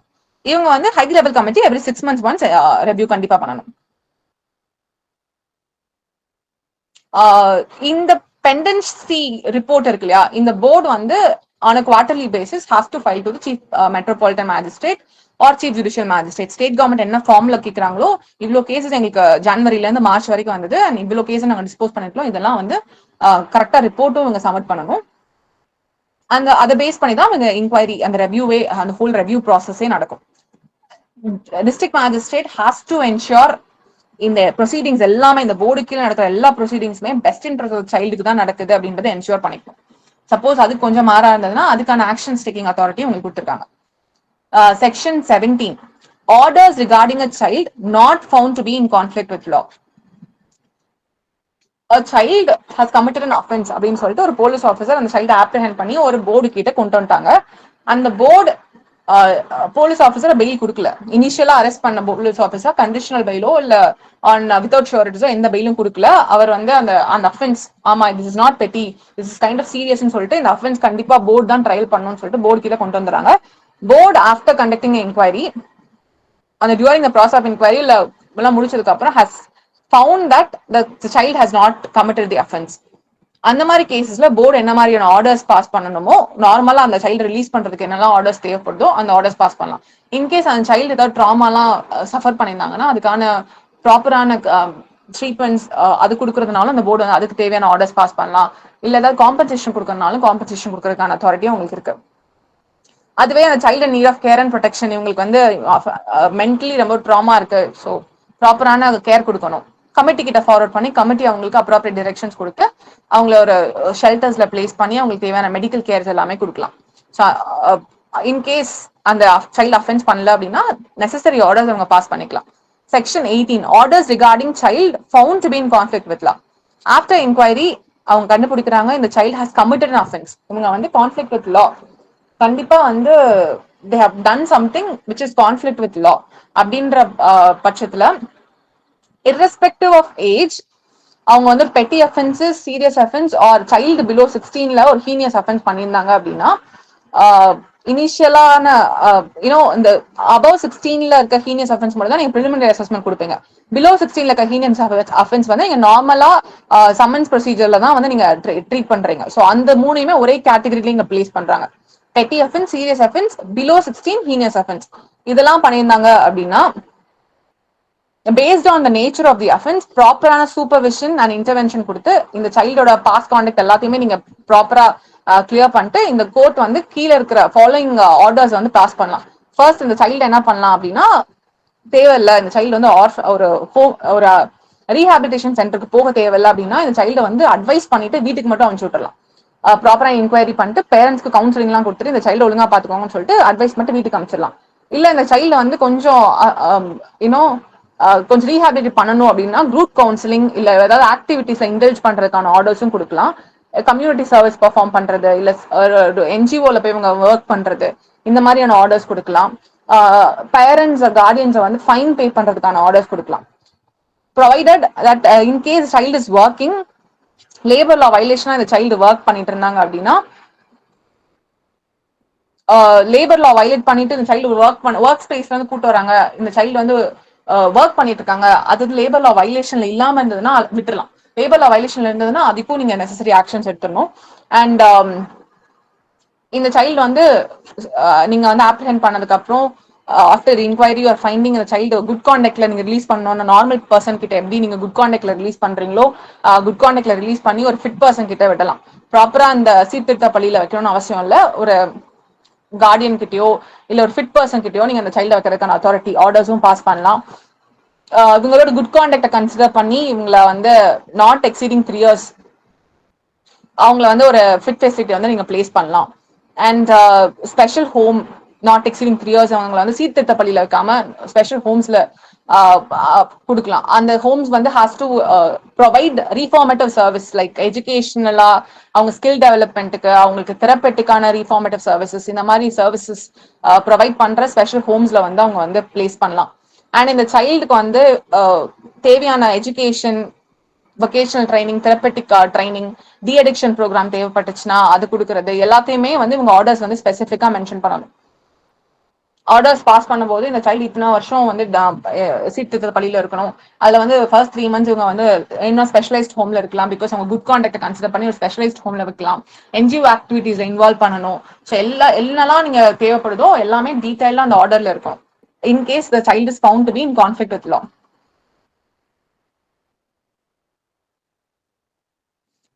Section 19 powers of children's court. Children's court அப்படின்றது நம்ம ஜென்ரலி பார்த்தோம் சில ஆக்ட் கீழே டிசிக்னேட் ஆன கோர்ட் ஆர் அந்த மாதிரி எந்த கோர்ட்ஸுமே இல்ல அப்படின்ற பட்சத்துல செஷன்ஸ் கோர்ட் வந்து சில்ட்ரன்ஸ் கோர்ட்டா செயல்படும். இந்த ஜேஜே ஆக்ட் கீழே ஆஃப்டர் ப்ரிலிமினரி இன்கொயரி செக்ஷன் 15 கீழே ப்ரிலிமினரி என்கொயரி பண்ணதுக்கு அப்புறம் children's court may decide. Children's court என்ன டிசைட் பண்ணாங்கன்னா, ஃபர்ஸ்ட்லி இந்த சைல்டை வந்து அடல்ட்டா ட்ரீட் பண்ண வேண்டிய அவசியம் இருக்கு அப்படின்னு அவங்க ட்ரீட் பண்ணாங்க அப்படின்னா as per CRPC appropriate orders வந்து பாஸ் பண்ணலாம். இந்த சைல்டு அடல்ட்டா ட்ரீட் பண்ண வேண்டிய அவசியம் இல்ல அப்படின்னா அவங்க செக்ஷன் 18ல பாஸ் பண்றாங்களா அந்த ஆர்டர்ஸ் படி அவங்க பாஸ் பண்ணலாம். செக்ஷன் 18ல என்னெல்லாம் ஆர்டர்ஸ் பாஸ் பண்றாங்களோ அந்த ஆர்டர்ஸ் அவங்க பாஸ் பண்ணலாம். இவங்க ஹோம்க்கு அனுப்புறது, இவங்களை வந்து என்ஜிஓ ஆக்டிவிட்டி இன்வால்வ் பண்றது, இந்த மாதிரி ஆர்டர்ஸ் இவங்க பாஸ் பண்ணிக்கலாம். செக்ஷன் 18 நமக்கு கிளியரா ஸ்டார்டிங்லயே அவங்க வந்து செக்ஷன் 18 சப் கிளாஸ் 1ல ரொம்ப கிளியரா அவங்க ஸ்டார்ட் பண்ணது எப்படின்னா, petty offense commit பண்ண child, serious offense commit பண்ண child or child below 16 years who is committed heinous offense அவங்கள மட்டும் தான் ஸ்பெசிஃபிக்கா அவங்க வந்து செக்ஷன் 18 ஓட ஆர்டர்ஸ்ல வந்து இன்க்ளூட் பண்றாங்க. So in case after preliminary inquiry it is found that the child has no way அவங்கள வந்து அடல்ட்டா நம்ம ட்ரீட் பண்ண வேண்டிய அவசியமே இல்ல அப்படின்ற பட்சத்துல நீங்க செக்ஷன் 18க்கு திரும்பி ரிவர்ட் ஆகிடலாம். சப்போஸ் அடல்ட்டா ட்ரீட் பண்ணணும்னா CRPC ப்ரொவிஷன்ஸ் அண்ட் செக்ஷன் 1021 கீழே வந்து நீங்க வந்து ப்ரொசீஜர்ஸ் வந்து கண்டக்ட் பண்ணலாம். பட் இருந்தாலும் உங்களுக்கு சைல்ட் ஃப்ரெண்ட்லி என்வாயன்மெண்ட் நம்ம கொடுத்தாகணும். ஃபேர் ட்ரையல், சைல்ட் ஃப்ரெண்ட்லி என்வாயன்மெண்ட்லாம் அந்த சைல்டுக்கும் கொடுத்தாகணும். above 16 heinous offense who is treated as adult, child friendly atmosphere தான் அவங்களையும் ட்ரீட் பண்ணணும். ஃபைனல் ஆர்டர் பாஸ் பண்ணும்போது child in conflict with law, with regard to child in conflict with law ஒரு final order pass பண்ணும்போது அந்த சைல்டுக்கு ஒரு individual care plan வந்து கிரியேட் பண்ணணும். அந்த அதை வந்து ஃபாலோ பண்றதுக்கு ஒரு ப்ரொபேஷன் ஆஃபீஸர் அப்பாயிண்ட் பண்ணணும். இல்ல ஒரு டிஸ்ட்ரிக்ட் சைல்ட் ப்ரொடெக்ஷன் யூனிட்ல வந்து அவங்கள ரெகுலரான இன்டர்வல்ஸ்ல அவங்கள ஃபாலோ பண்ணுங்க அப்படின்ற ஆர்டர்ஸையும் சேர்த்து தான் பாஸ் பண்ணணும் சில்ட்ரன்ஸ் கோர்ட் அப்படின்னு சொல்றாங்க. சில்ட்ரன்ஸ் கோர்ட் ஒரு சைல்ட வந்து ஒரு பிளேஸ் ஆஃப் சேஃப்டிக்கு வந்து டில் 21 இயர்ஸ் அவங்கள அப்ப அமுச்சு விடுறாங்க. 18 இயர்ஸ் பிளஸ் 3 இயர்ஸ் நமக்கு ஆஃப்டர் கேர்லாம் முடிஞ்சு 21 years till he attains 21 years. அதுக்கப்புறம் அவங்களை வந்து நம்ம ஜெயிலுக்கு டிரான்ஸ்ஃபர் பண்ணோம்னா இந்த இந்த பீரியட் ஆஃப் ஸ்டே அவங்களுக்கு எக்ஸ்டெண்ட் ஆகிற பட்சத்துல அவங்க எப்படி ஜெயிலுக்கு டிரான்ஸ்ஃபர் பண்ணணும், எந்த ஜெயிலுக்கு கொடுக்கணும், அந்த அந்த ஆர்டர்ஸுமே இந்த சைல்ட் கோர்ட் வந்து என்ஷோர் பண்ணிக்கணும். டியூரிங் அந்த ரீஃபார்மேட்டிவ் சர்வீசஸ் ரீஃபார்மேட்டிவ் ஸ்டேல அவங்க இருக்கும்போது அவங்களுக்கு எஜுகேஷனா இருக்கட்டும், ஸ்கில் டெவலப்மெண்டா இருக்கணும், இந்த மாதிரி எல்லா சப்போர்ட்ஸுமே கொடுக்கணும் அப்படின்றதையும் அவங்க என்ஷோர் பண்ணிக்கணும். எவ்ரி இயர் ப்ராப்பரான ஃபாலோ அப் இருக்கணும் பை அ சோஷியல் ஒர்க்கர் இல்லைன்னா ஒரு ஆஃபீஸர், அப்பாயிண்டட் ஆஃபீஸர். அந்த சைல்டுக்கு எந்த விதமான இல் ட்ரீட்மெண்ட்டும் நடக்காதபடி இவங்க பாத்துக்கணும் பேசிக்லி. அண்ட் இவங்க இவங்க இந்த ஆக்ட் கீழே இவங்களுக்கு எப்படி மேண்டேட் பண்ணப்பட்டிருக்கோ அந்த மாதிரி ரிப்போர்ட் கிரியேட் பண்ணி ஆன் ரெகுலர் இன்டர்வல்ஸ் இவங்களுக்கு மேல இருக்கிற அத்தாரிட்டிஸ்க்கு இவங்க வந்து சப்மிட் பண்ணணும். ஸோ அதுவும் இந்த சில்ட்ரன்ஸ் கோர்ட்டோட work. Powers of children's court section 19ல கொடுத்துருக்காங்க. And coming to section 20, child attain age of 21 years and yet to complete the prescribed term of stay in place of safety. இந்த person child found in conflict with லா நீங்க ஒரு இடத்துல வந்து வைக்கிறீங்க, place of safety rehabilitation பர்பஸ்க்காக ஒரு இடத்துல வைக்கிறீங்க. அந்த சைல்டு அந்த பீரியட் ஆஃப் ஸ்டே முடியறதுக்கு முன்னாடியே 21 இயர்ஸ் வந்து அவங்க அச்சீவ் பண்றாங்க அப்படின்ற பட்சத்துல என்ன பண்ணணும் அப்படின்னா அவங்களை வந்து ஜெயிலுக்கு டிரான்ஸ்ஃபர் பண்றீங்க. After the completion of the period அவங்க என்ன பண்ணலாம்னா சப்போஸ் இவங்களை ஜெயிலுக்கு டிரான்ஸ்ஃபர் பண்ண தேவைப்பட்டுச்சுன்னா அவங்க டிரான்ஸ்ஃபர் பண்ணலாம். ரிமைண்டர் ஆஃப் த பீரியட் 1 இயரோ 3 மந்த்ஸோ எவ்வளோ ரிமைண்டர் பீரியட் இருக்கோ அந்த ரிமைண்டர் பீரியடுக்கு ஜெயிலுக்கு டிரான்ஸ்ஃபர் பண்ணலாம்.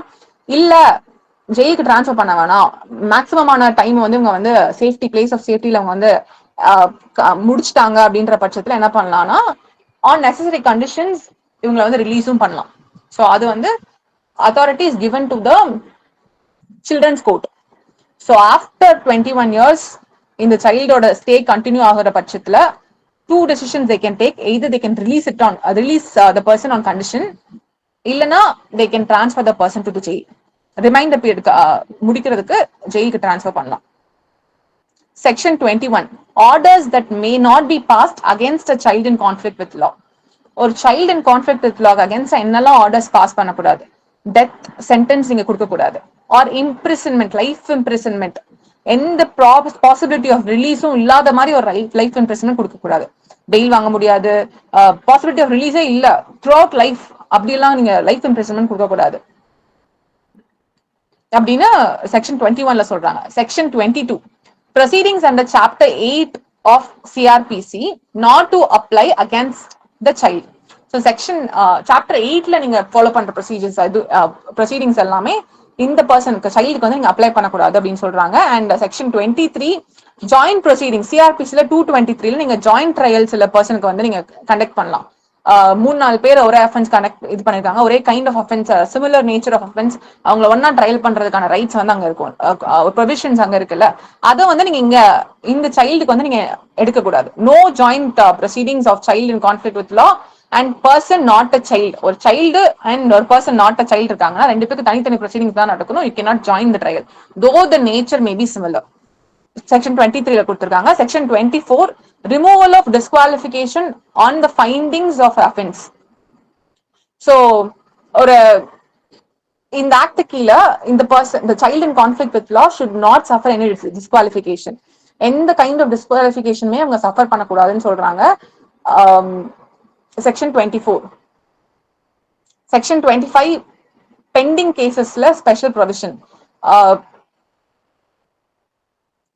Like before the commencement of the act சில கேசஸ் இருந்தது அப்படின்னா அந்த இதுலயே முடிச்சுட்டு நீங்க ஆஃப்டர் திஸ் ஆக்ட் வந்துடலாம். Shall be continued in the board or court as if the act has not been enacted. இதுக்கு முன்னாடி இந்த ஆக்ட் எனாக்ட் பண்றதுக்கு முன்னாடி சில கேசஸ் இருக்கு, அது ஒரு ப்ரொசீஜர் நடந்துட்டு இருக்குன்னா அந்த கேசஸ் அப்படியே நீங்க வந்து நடத்தி முடிச்சிடணும். இந்த ஆக்ட் அதை பாதிக்காதுன்னு சொல்றாங்க. Section 26, provision with respect to run away of child in conflict with law. ஒரு child in conflict with law ஒரு ஸ்பெஷல் ஹோம்லயோ இல்ல ஒரு பிளேஸ் ஆஃப் சேஃப்டில நீங்க பிளேஸ் பண்ணிருக்கீங்க அண்ட் அந்த பர்சன் has run away, வெளியில ஓடிடுறாங்க, அந்த இடத்துல இருந்து அவங்க தப்பிச்சு போயிடுறாங்க அப்படின்ற பட்சத்துல நீங்க என்ன பண்ணலாம் அப்படின்னா எனி போலீஸ் ஆஃபீஸர், எந்த போலீஸ் ஆஃபீஸரா இருந்தாலும் அந்த சைல்ட கண்டுபிடிக்கிற போலீஸ் ஆஃபீஸர் அவங்க வந்து ஆப்ரிஹெண்ட் பண்ணி ப்ராப்பரான அந்த பிளேஸ்ல வந்து அவங்க பிளேஸ் ஆஃப் ஸ்டே எந்த பிளேஸ்ல அவங்க அப்பாயிண்ட் பண்ணிருக்காங்க அந்த பிளேஸ்ல விடுறதுக்கான அத்தாரிட்டி அவங்க கொடுத்துருக்காங்க. அந்த மாதிரி ஆப்ரிஹெண்ட் பண்ற பட்சத்துல within 24 hours அவங்க போர்டு கிட்ட ப்ரொடியூஸ் பண்ணணும். நியரஸ்ட் போர்ட் தேனியில இருந்து மதுரைக்கு போயிட்டாங்கன்னா மதுரையில இருக்கிற போலீஸ் ஆஃபீஸர் அப்ரஹெண்ட் பண்ணி மதுரையில இருக்க போர்டுல பிளேஸ் பண்ணி இமீடியட்டா அவங்க வந்து டிரான்ஸ்ஃபர் பண்றதுக்கு அந்த board after passing necessary orders அந்த சைல்டு வந்து ப்ராப்பரான போர்டுக்கு டிரான்ஸ்ஃபர் பண்ணும். அந்த போர்டு இவங்களுக்கு என்ன கண்டிஷன்னால இவங்க இந்த மாதிரி தப்பிச்சு போறாங்க, எனி ஃபார்ம் ஆஃப் குரூவல்டி அந்த மாதிரி இருந்ததுன்னா ப்ராப்பரா இன்கொயரி பண்ணிட்டு அந்த மாதிரி ஏதாவது இருந்ததுன்னா நெசசரி ஆக்ஷன்ஸ் எடுப்பாங்க. அந்த ஹோம்ல இருக்க சில விஷயங்கள் எங்களுக்கு பிடிக்காம இருந்தது, அந்த செட் ஆகாதனால அவங்க போறாங்க, வேற ஹோம்க்கு மாத்தணும் அப்படின்ற நீட் இருந்ததுன்னா அதையும் அவங்க கன்சிடர் பண்ணுவாங்க. ஸோ போர்ட் வந்து after run away child is captured அவங்களுக்கு தேவையான இன்கொயரி எல்லாம் பண்ணிட்டு நெசசரி பிளேஸ்ல வந்து அவங்கள வந்து பிளேஸ் பண்றாங்க. செக்ஷன் 26. ஸோ செக்ஷன் 4ல இருந்து 26 வரைக்கும் நம்ம போர்ட்ஸ் என்னெல்லாம் பண்ணுது அப்படின்னு பார்த்துட்டோம். எக்ஸ்க்ளூசிவா நீங்க இங்க பாத்தீங்கன்னா child in conflict with law, child in conflict with லா தான். சில செக்ஷன்ஸ்ல மட்டும்தான் உங்களுக்கு வந்து சைல்டு இன் கான்ஃபிளிக்ட் வித் லா நீங்க போர்டு கிட்ட பிளேஸ் பண்றீங்க, அந்த சைல்டு அஃபென்ஸே கமிட் பண்ணல அப்படின்ற பட்சத்துல ஆனாலும் அந்த சைல்டுக்கு ஒரு கேர் அண்ட் ப்ரொடெக்ஷன் தேவைப்படுதுன்னா நீங்க கமிட்டிக்கு டிரான்ஸ்ஃபர் பண்ணுங்கன்னு மட்டும் சொல்லியிருக்காங்க. ஏன்னா போர்டு வந்து கேர் அண்ட் ப்ரொடெக்ஷன் தேவைப்படுற சைல்டுக்கு டிசைட் பண்றதுக்கான அத்தாரிட்டி கிடையாது. ஸோ அதுக்குன்னு ஸ்பெஷலா ஒரு அத்தாரிட்டி கிரியேட் பண்ணுது இந்த act. That authority is called child welfare committee. So அதான் சாப்டர் 5ல நம்ம சொல்றோம். Chapter 4 till section 26, I know we are going a little bit too fast because we have to cover a lot of sections. So if 26 வரைக்கும் உங்களுக்கு ஏதாவது doubts இருந்ததுன்னா let's take a 10 minutes and clarify all the doubts. Thank you, madam. Participants, யாருக்காவது doubt இருந்தா கொஞ்சம் hand raise பண்ணுங்க.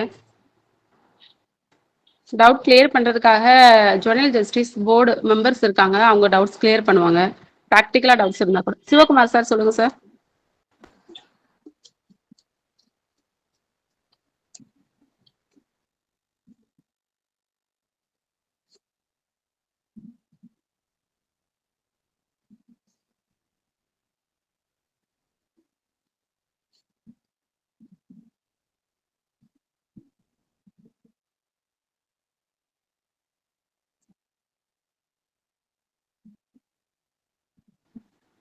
Participants வேற யாருக்காவது ஏதாவது டவுட்ஸ் இருக்கா? டவுட்ஸ் இருந்தா ஹேண்ட் ரைஸ் பண்ணுங்க.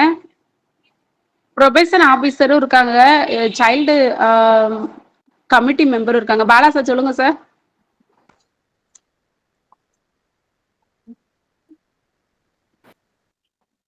Madam very good evening madam. Selva madam சூப்பரா இருந்தது class. Thank you sir. Good evening sir. Okay okay, அருமையா இருந்தது மேடம் கிளாஸ். மேடம் எனக்கு என்ன டவுட்னா, லைக் இப்போ ப்ரொபஷன் ஆஃபீஸர் இருக்காங்களா, ப்ரொபஷன் ஆஃபீஸரா அல்ல கமிட்டி மெம்பர், ஸோ அவங்க கிட்ட நான் கேட்கக்கூடிய ஒரு doubt, where it is a heinous offence commit பண்ணும்போது அவங்களோட மென்டல் கெப்பாசிட்டியும் பிசிக்கல் கெப்பாசிட்டியும் at what kind of measurements use பண்ணி அதை வந்து அப்சர்வ் பண்ணுவாங்க, அனலைஸ் பண்ணுவாங்க, அதோட ப்ரொசீஜர் ஏதோ சொல்ல முடியுங்களா? Hello sir. Sir good evening sir. Yes good evening, சொல்லுங்க மேடம். சார் இவங்களுக்கு வந்து நாங்க அந்த ப்ரிலிமினரி டெஸ்ட் அனுப்பும்போது வந்து இப்ப நாங்க வந்து மதுரைக்கு தான் அவங்களை அனுப்புறோம். ஓகேங்க மேடம், சொல்லுங்க மேடம். இப்ப அவங்களுடைய ரிப்போர்ட் வந்ததுக்கு அப்புறம் சப்போஸ் வந்து அவனுக்கு ஏஜ் வந்து 17ல இருக்கு, அவன் ஒரு ஹீனஸ் அஃபென்ஸ் பண்ணியிருக்கான் அப்படின்னு சொல்லி சொன்னா அதை வந்து சைல்டு கோர்ட் இல்லாதப்ப மகிழா கோர்ட்டுக்கு அனுப்புறதுக்கு நாங்க கமிட்டி வந்து நாங்க முடிவெடுப்போம் சார், அவனுடைய கெப்பாசிட்டியை பார்த்து. மேடம் இப்ப என்னன்னா, இது வந்து உங்களோட அப்சர்வேஷன்ஸ் வந்து அவனோட மென்டல் கெப்பாசிட்டியும் பிசிக்கல் கெப்பாசிட்டியும் ஒரு எக்ஸ்பர்ட் லைக் டாக்டர்ஸ்னால தான் அது முடிவு பண்ண முடியும். ஆக்சுவலா என்னோட அசம்ஷன் டாக்டர்ஸ் அல்லது அந்த ஃபீல்ட்லயே ட்ரெயின் அப் ஆன சைக்காலஜிஸ்ட் அவங்க தான் இதை அனலைஸ் பண்ண முடியும். நாங்க ரிப்போர்ட் நாங்க அந்த ஜுனையில அனுப்புறதே வந்து நாங்க வந்து ஹாஸ்பிட்டலுக்கு தான் சார் அனுப்புறோம். எங்க போர்டுல இது வரைக்கும் நாங்க கூப்பிட்டு வச்சு நாங்க அந்த ரிப்போர்ட் எதுவுமே எடுக்கல. நாங்க டைரக்டாவே டாக்டர்கிட்ட தான் வந்து அனுப்பி விடுறோம். அவனை 3 நாள் அவனுக்கு அந்த டெஸ்ட் மட்டும் 3 நாள் எடுக்கிறாங்க சார். அங்கேயே ஸ்டே பண்ணி தங்க வச்சு அங்கேயே வச்சு அவங்களுடைய ரிப்போர்ட்டை வச்சுதான் நம்ம வந்து முடிவு எடுக்கிறோம். யூஸ்வலா ஜேஜேபில இருந்து ஆர்டர் போடுவாங்க சார், ப்ரிலிமினரி அசஸ்மெண்ட்டுக்கு அந்த கன்சர்ன் சைல்டுக்கு ஒரு ஆர்டர் போட்டு அந்த ரெகுலர் மெடிக்கல் பிராக்டிஸ் அந்த யாரோ அவங்க அனுப்புவாங்க, ஜிஹெச்சுக்கு அனுப்புவாங்க. அங்க அவங்க அசஸ் பண்ணிட்டு ஒரு ரிப்போர்ட் கொடுப்பாங்க. பெரும்பாலும் வந்து வரதில்லை, ஏதோ ஒரு சில கேஸ்ல மட்டும்தான் அந்த மாதிரி அடல்ட்டான மனநிலை இருந்தாங்கன்ற மாதிரிலாம் வரும். அந்த போக்சோல வர்ற மெயினான போக்சோ, அந்த மாதிரி ஹீனஸ் அஃபென்ஸ்க்கு மட்டும்தான் சார் 307 302 அந்த மாதிரி கேசஸ்க்கு மட்டும்தான் சார் மெயினா அனுப்புறது. ஓகே. சப்போஸ் அதுல ஃபைண்ட் அவுட் பண்ணிட்டாங்கன்னா சிஆர்பிசியில் என்ன ப்ரொசீஜர் இருக்கோ அதான் ஃபாலோ பண்ணுவீங்க இல்லைங்க சார்? இது in case mentally he has a capacity to do the offence அப்படிங்கிற மாதிரி ரிப்போர்ட் வந்துருச்சுன்னா சிஆர்பிசியில் சம்மன் கேஸு வாரண்ட் கேஸு இதுக்கு என்ன ப்ரொசீஜர் ஃபாலோ பண்றாங்களோ அதே ப்ரொசீஜர் தான் ஃபாலோ பண்ணுவீங்களா அல்லது you follow some other procedures? அதான் சார் சொன்னாங்கல்ல சார், சில்ட்ரன்ஸ் கோர்ட்டுக்கு ஃபார்வர்ட் பண்ணுறோம். நாங்கள் இங்கேருந்து சில்ட்ரன்ஸ் கோர்ட் ஃபார்வர்ட் பண்ணிடுவோம். அப்போ வந்து என்ன டெசிஷன் எடுக்கிறாங்களோ அவங்க தான். இது அந்த சைல்டு மனநில இருந்தாங்கன்னா அவங்க நினைச்சாங்கன்னா நாங்கள் 18 ஜேஜாக்ல உள்ள 18 கிளாஸ் அதில் உள்ள செக்ஷன்ஸ்லேயே ஆர்டர் போடலாம். இல்லை அவங்க இப்போ ஐபிசி செக்ஷன்ஸ் இல்லை அவங்க தான் செஞ்சுருக்காங்க அப்படின்னா அவங்க சில்ட்ரன்ஸ் கோர்ட் என்ன முடிவு எடுக்கிறாங்களோ அது ஜட்ஜோட இது சார்.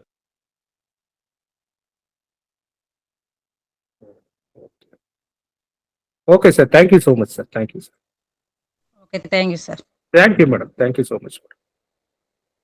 ரிப்போர்ட் எதுவும் சார் நீங்க கேட்டதுக்கு வந்து செக்ஷன் 19ல தெளிவா கொடுத்திருப்பாங்க. மேம் சொன்ன மாதிரி, சார் சொன்ன மாதிரி பிரிலிமினரி அசஸ்மெண்ட் முடிஞ்சதுக்கு அப்புறமும் ஈவன் அந்த சைல்ட வந்து அடல்ட்டா தான் நீங்க ட்ரீட் பண்ணணும், கான்சிக்வன்ஸ் எல்லாம் புரிஞ்சுச்சுன்னு நினைச்சா கூட children's court has the power to reverse the decision. Children's court வந்து இல்ல இவங்க சைல்டா தான் டிசைட் பண்ணணும் அப்படின்னு டிசைடும் பண்ணலாம், ஆர் அவங்க கொடுக்குற ரிப்போர்ட் அப்படியே கம்ப்ளை பண்ணலாம். சோ அங்க திரும்பி செக்ஷன் 19 சார் சொன்ன மாதிரி செக்ஷன் 19ல ஸ்பெசிஃபிக்கா அது கொடுத்திருக்காங்க.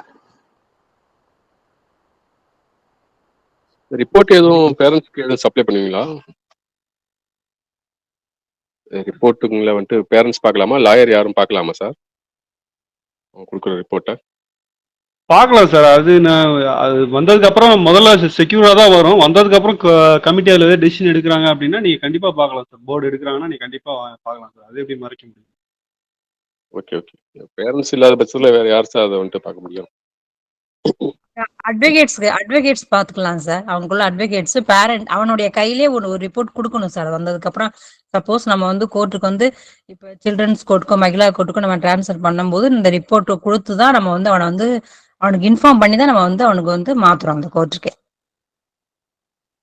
மேடம் எனக்கு இதுல இன்னொரு விஷயம் என்னன்னா, இன் கேஸ் ஆஃப் இப்போ 378 376ல ஏதோ அஃபென்சஸ் கமிட் பண்ணி இருந்தா வேர் இட் இஸ் அ ஜொனைல்னா இவனுக்கு எந்த மாதிரியான இது வந்து இருக்கு sir? He has a potence to to the commitment of offence. இந்த கண்டிஷன்ல இருக்கும்போது எந்த கோர்ட் சார் ட்ரையல் பண்ணும்? நார்மல் கோர்ட்டா இல்ல ஜுவனைல் ஜஸ்டிஸ் போர்டா? அது வந்து போர்டு வந்து எடுக்கக்கூடிய முடிவு தான் சார். இப்ப நம்மளே அந்த கேசஸ் முடிச்சு நடத்தலாம் அப்படின்னு சொல்லி முடிவு எடுத்தோம் அப்படின்னு சொன்னா நாங்களே அதை வந்து ட்ரையல் பண்ணி நடத்திடுவோம். இல்ல நம்ம வந்து இதை வந்து நம்ம மகிழாக்கு டிரான்ஸ்ஃபர் பண்ணுவோம், சில்ட்ரன் கோர்ட்டுக்கு டிரான்ஸ்ஃபர் பண்ணுவோம் அப்படின்னு சொல்லி அந்த கமிட்டியோட முடிவு எடுத்து தான் அதை வந்து நாங்க டிரான்ஸ்ஃபர் பண்ணுவோம். ஜொனைல் வந்து ஹேபிச்சுவல் அஃபெண்டரா இருந்துச்சுன்னா என்ன மேடம்? அதான் சார், ஏதாவது ப்ரிலிமினரி அசஸ்மெண்ட் பண்ணுவாங்க சார். 16 to 18 இருக்காங்க அப்படின்னா வந்து அதை ப்ரிலிமினரி அசஸ்மெண்ட் பண்ணி அவனுக்கு ஒரு அடல்ட் மனநிலை ரிப்போர்ட் வந்ததுனா தான் அவங்களை ட்ரான்ஸ்ஃபர் பண்ண முடியும். எந்த கேஸாக இருந்தாலுமே அதே மாதிரி தான் சார். அதே ப்ராசஸ் தான், சொன்ன ப்ராசஸே தான் ஃபாலோ பண்ணணும்.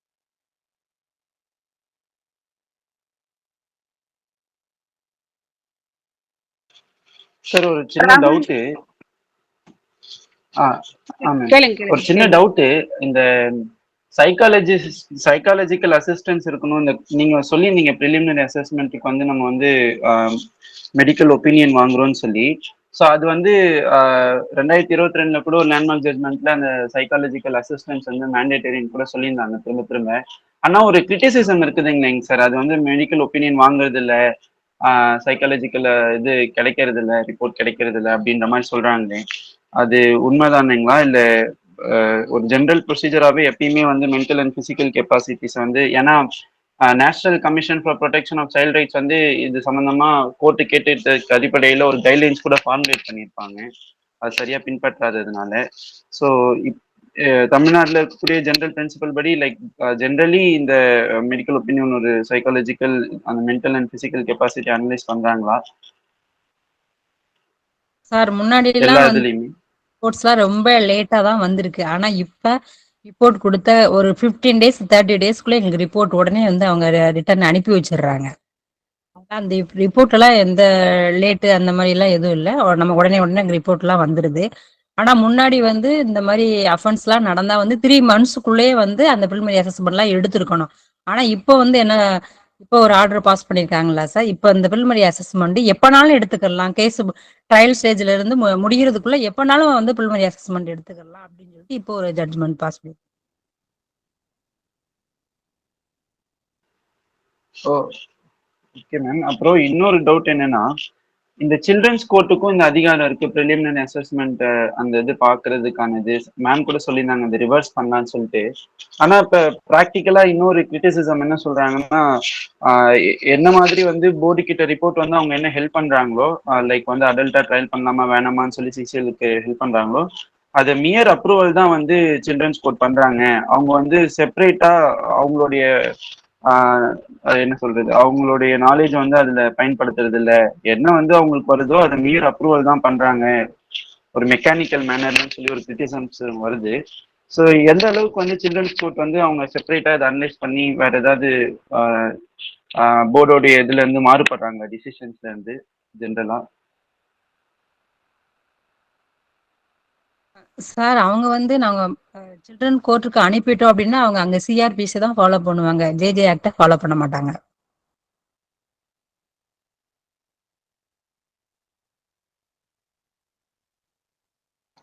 சார் நீங்க சொல்ற மாதிரி கிரிட்டிசிசம்ஸ் இருக்கு. Children's court can apply their mind and change the decision. அவங்க எடுத்த பிலிமினரி இன்கொயரியில கொடுத்த ரிப்போர்ட்டை வந்து அவங்க அக்செப்ட் பண்ணலாம், அக்செப்ட் பண்ணாமையும் போகலாம். That discretion is given to them.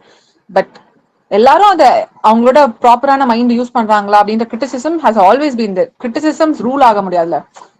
Just because ஒரு கிரிட்டிசிசம் எப்பவுமே இருந்துட்டு தான் இருக்கும். அந்த மாதிரி தான் எல்லா இடத்துலயும் நடக்குது அப்படின்னு நம்ம சொல்ல முடியாது. ஒரு 2 இடத்துல நடந்தா கூட கிரிட்டிசிசம்ஸ் அப்படிதான் இருக்கும். மேபி எல்லா இடத்துலயும் சில்ட்ரன்ஸ் கோர்ட் அவங்க மைண்ட் அப்ளை பண்ணிட்டு though after applying they decided to just comply with ஆர்டர்னா கூட நம்ம கிரிட்டிசைஸ் பண்றோம், கிரிட்டிசைஸ் பண்ணலாம். So criticisms are rare. You cannot say criticisms இருக்கிறதுனால இது தப்பு, இவங்க யூஸ் பண்ணல, அந்த மாதிரி நம்ம பிளண்டா சொல்ல முடியாது. எஸ் மேம், அதான் அது புரிதலுக்காக நான் அவங்கள்ட்ட கேட்டு தெரிஞ்சுக்கிறேன், எனக்கு practically what is the thing going on சொல்லிட்டு. ஐம் ஜஸ்ட் இந்த மாதிரி ஒன்று இருக்கே, அதுக்கு நீங்க பார்த்த வரைக்கும் என்ன இருக்குன்னு சொல்லி கேட்குறேன், அவ்வளோதான் மேம். அண்டர்ஸ்டாண்ட். தேங்க்யூ. அதான் சார். ஓகே.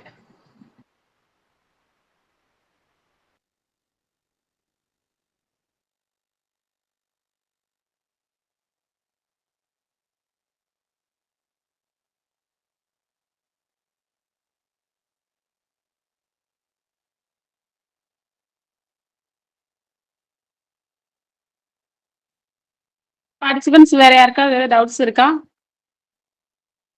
இருந்தா ஹேண்ட் ரைஸ் பண்ணுங்க.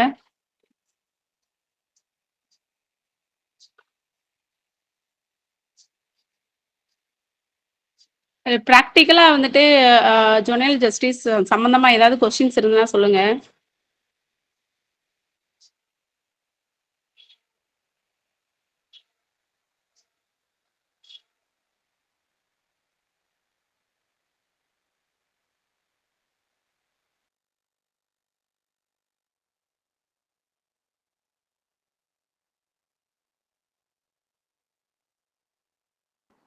ஒரு சின்ன கிளாரிபிகேஷன் மட்டும் கொடுத்துக்கிறேன். நீங்க ஜுவனைல் ஜஸ்டிஸ் போர்டில் அப்பாயிண்ட் பண்ற அந்த metropolitan magistrate judicial magistrate first class வந்து அட்லீஸ்ட் 3 years ஆஃப் எக்ஸ்பீரியன்ஸ் இருக்கணும். அதுக்கு கீழே இருக்கிறவங்கள அப்பாயிண்ட் பண்ண முடியாது. அட்லீஸ்ட் 3 years ஆஃப் எக்ஸ்பீரியன்ஸ் இருக்கணும், பிளஸ் 2 சோஷியல் ஒர்க்கர்ஸ். அதுல அட்லீஸ்ட் ஒரு விமன் இருக்கணும். 3 of the மெம்பர்ஸுமே விமனா இருந்தாலும் ஓகே தான். அப்படி இல்லாத விமன் கிடைக்காத பட்சத்துல நீங்க ஒரு விமனாவது அட்லீஸ்ட் சோஷியல் ஒர்க்கரோ யாராவது ஒருத்தவங்களை கண்டிப்பா இன்டெல்ஜ் பண்ணணும்னு சொல்றாங்க. So the compositionல minimum 3 years of experience is for the judicial magistrates. Social workersக்கு எக்ஸ்பீரியன்ஸ் அவங்க கொடுக்கல. சோஷியல் ஒர்க்கர்ஸ் ரிப்பீட்டடா ஒரு பர்டிகுலர் பாயிண்ட் ஆஃப் டைம்ல ரெகக்னைஸ்ட் இன்ஸ்டிடியூஷன்ல பிராக்டிஸ் பண்ணிட்டே இருக்காங்க and they find them eligible, அவங்கள அப்பாயிண்ட் பண்ணிப்பாங்க. சோஷியல் ஒர்க்கர்ஸ்க்கு டிஸ்குவாலிஃபிகேஷன்ஸ்க்கு தான் கொடுத்துருக்காங்க. டிஸ்குவாலிஃபிகேஷன் இந்த விஷயம் அவங்க கமிட் பண்ணியிருந்தாங்கன்னா அவங்க எலிஜிபிள் கிடையாது அப்படின்னு நெகட்டிவா தான் கொடுத்துருக்காங்க. எலிஜிபிலிட்டி இதெல்லாம் அப்படின்னு கொடுக்கல, இவ்வளோ இயர்ஸ் ஆஃப் எக்ஸ்பீரியன்ஸ் இருக்கணும் அப்படின்னு எதுவும் கொடுக்கல. செக்ஷன் 4ல ஒரு சின்ன கிளாரிட்டி. மேம் அட்வொகேட்ஸ் இருந்தா 7 years சொல்றாங்க மேம்.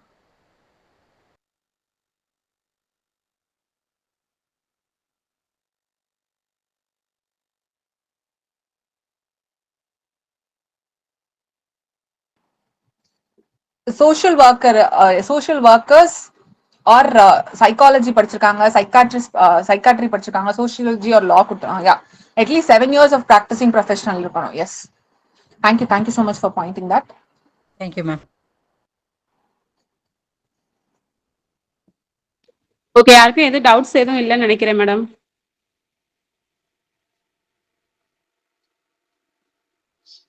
கிளாஸை வைண்ட் பண்ணிக்கலாமா மேடம்? நாளைக்கு கண்டினியூ பண்ணிக்கலாம். Sure ma'am. Thank you madam. Thanks to all.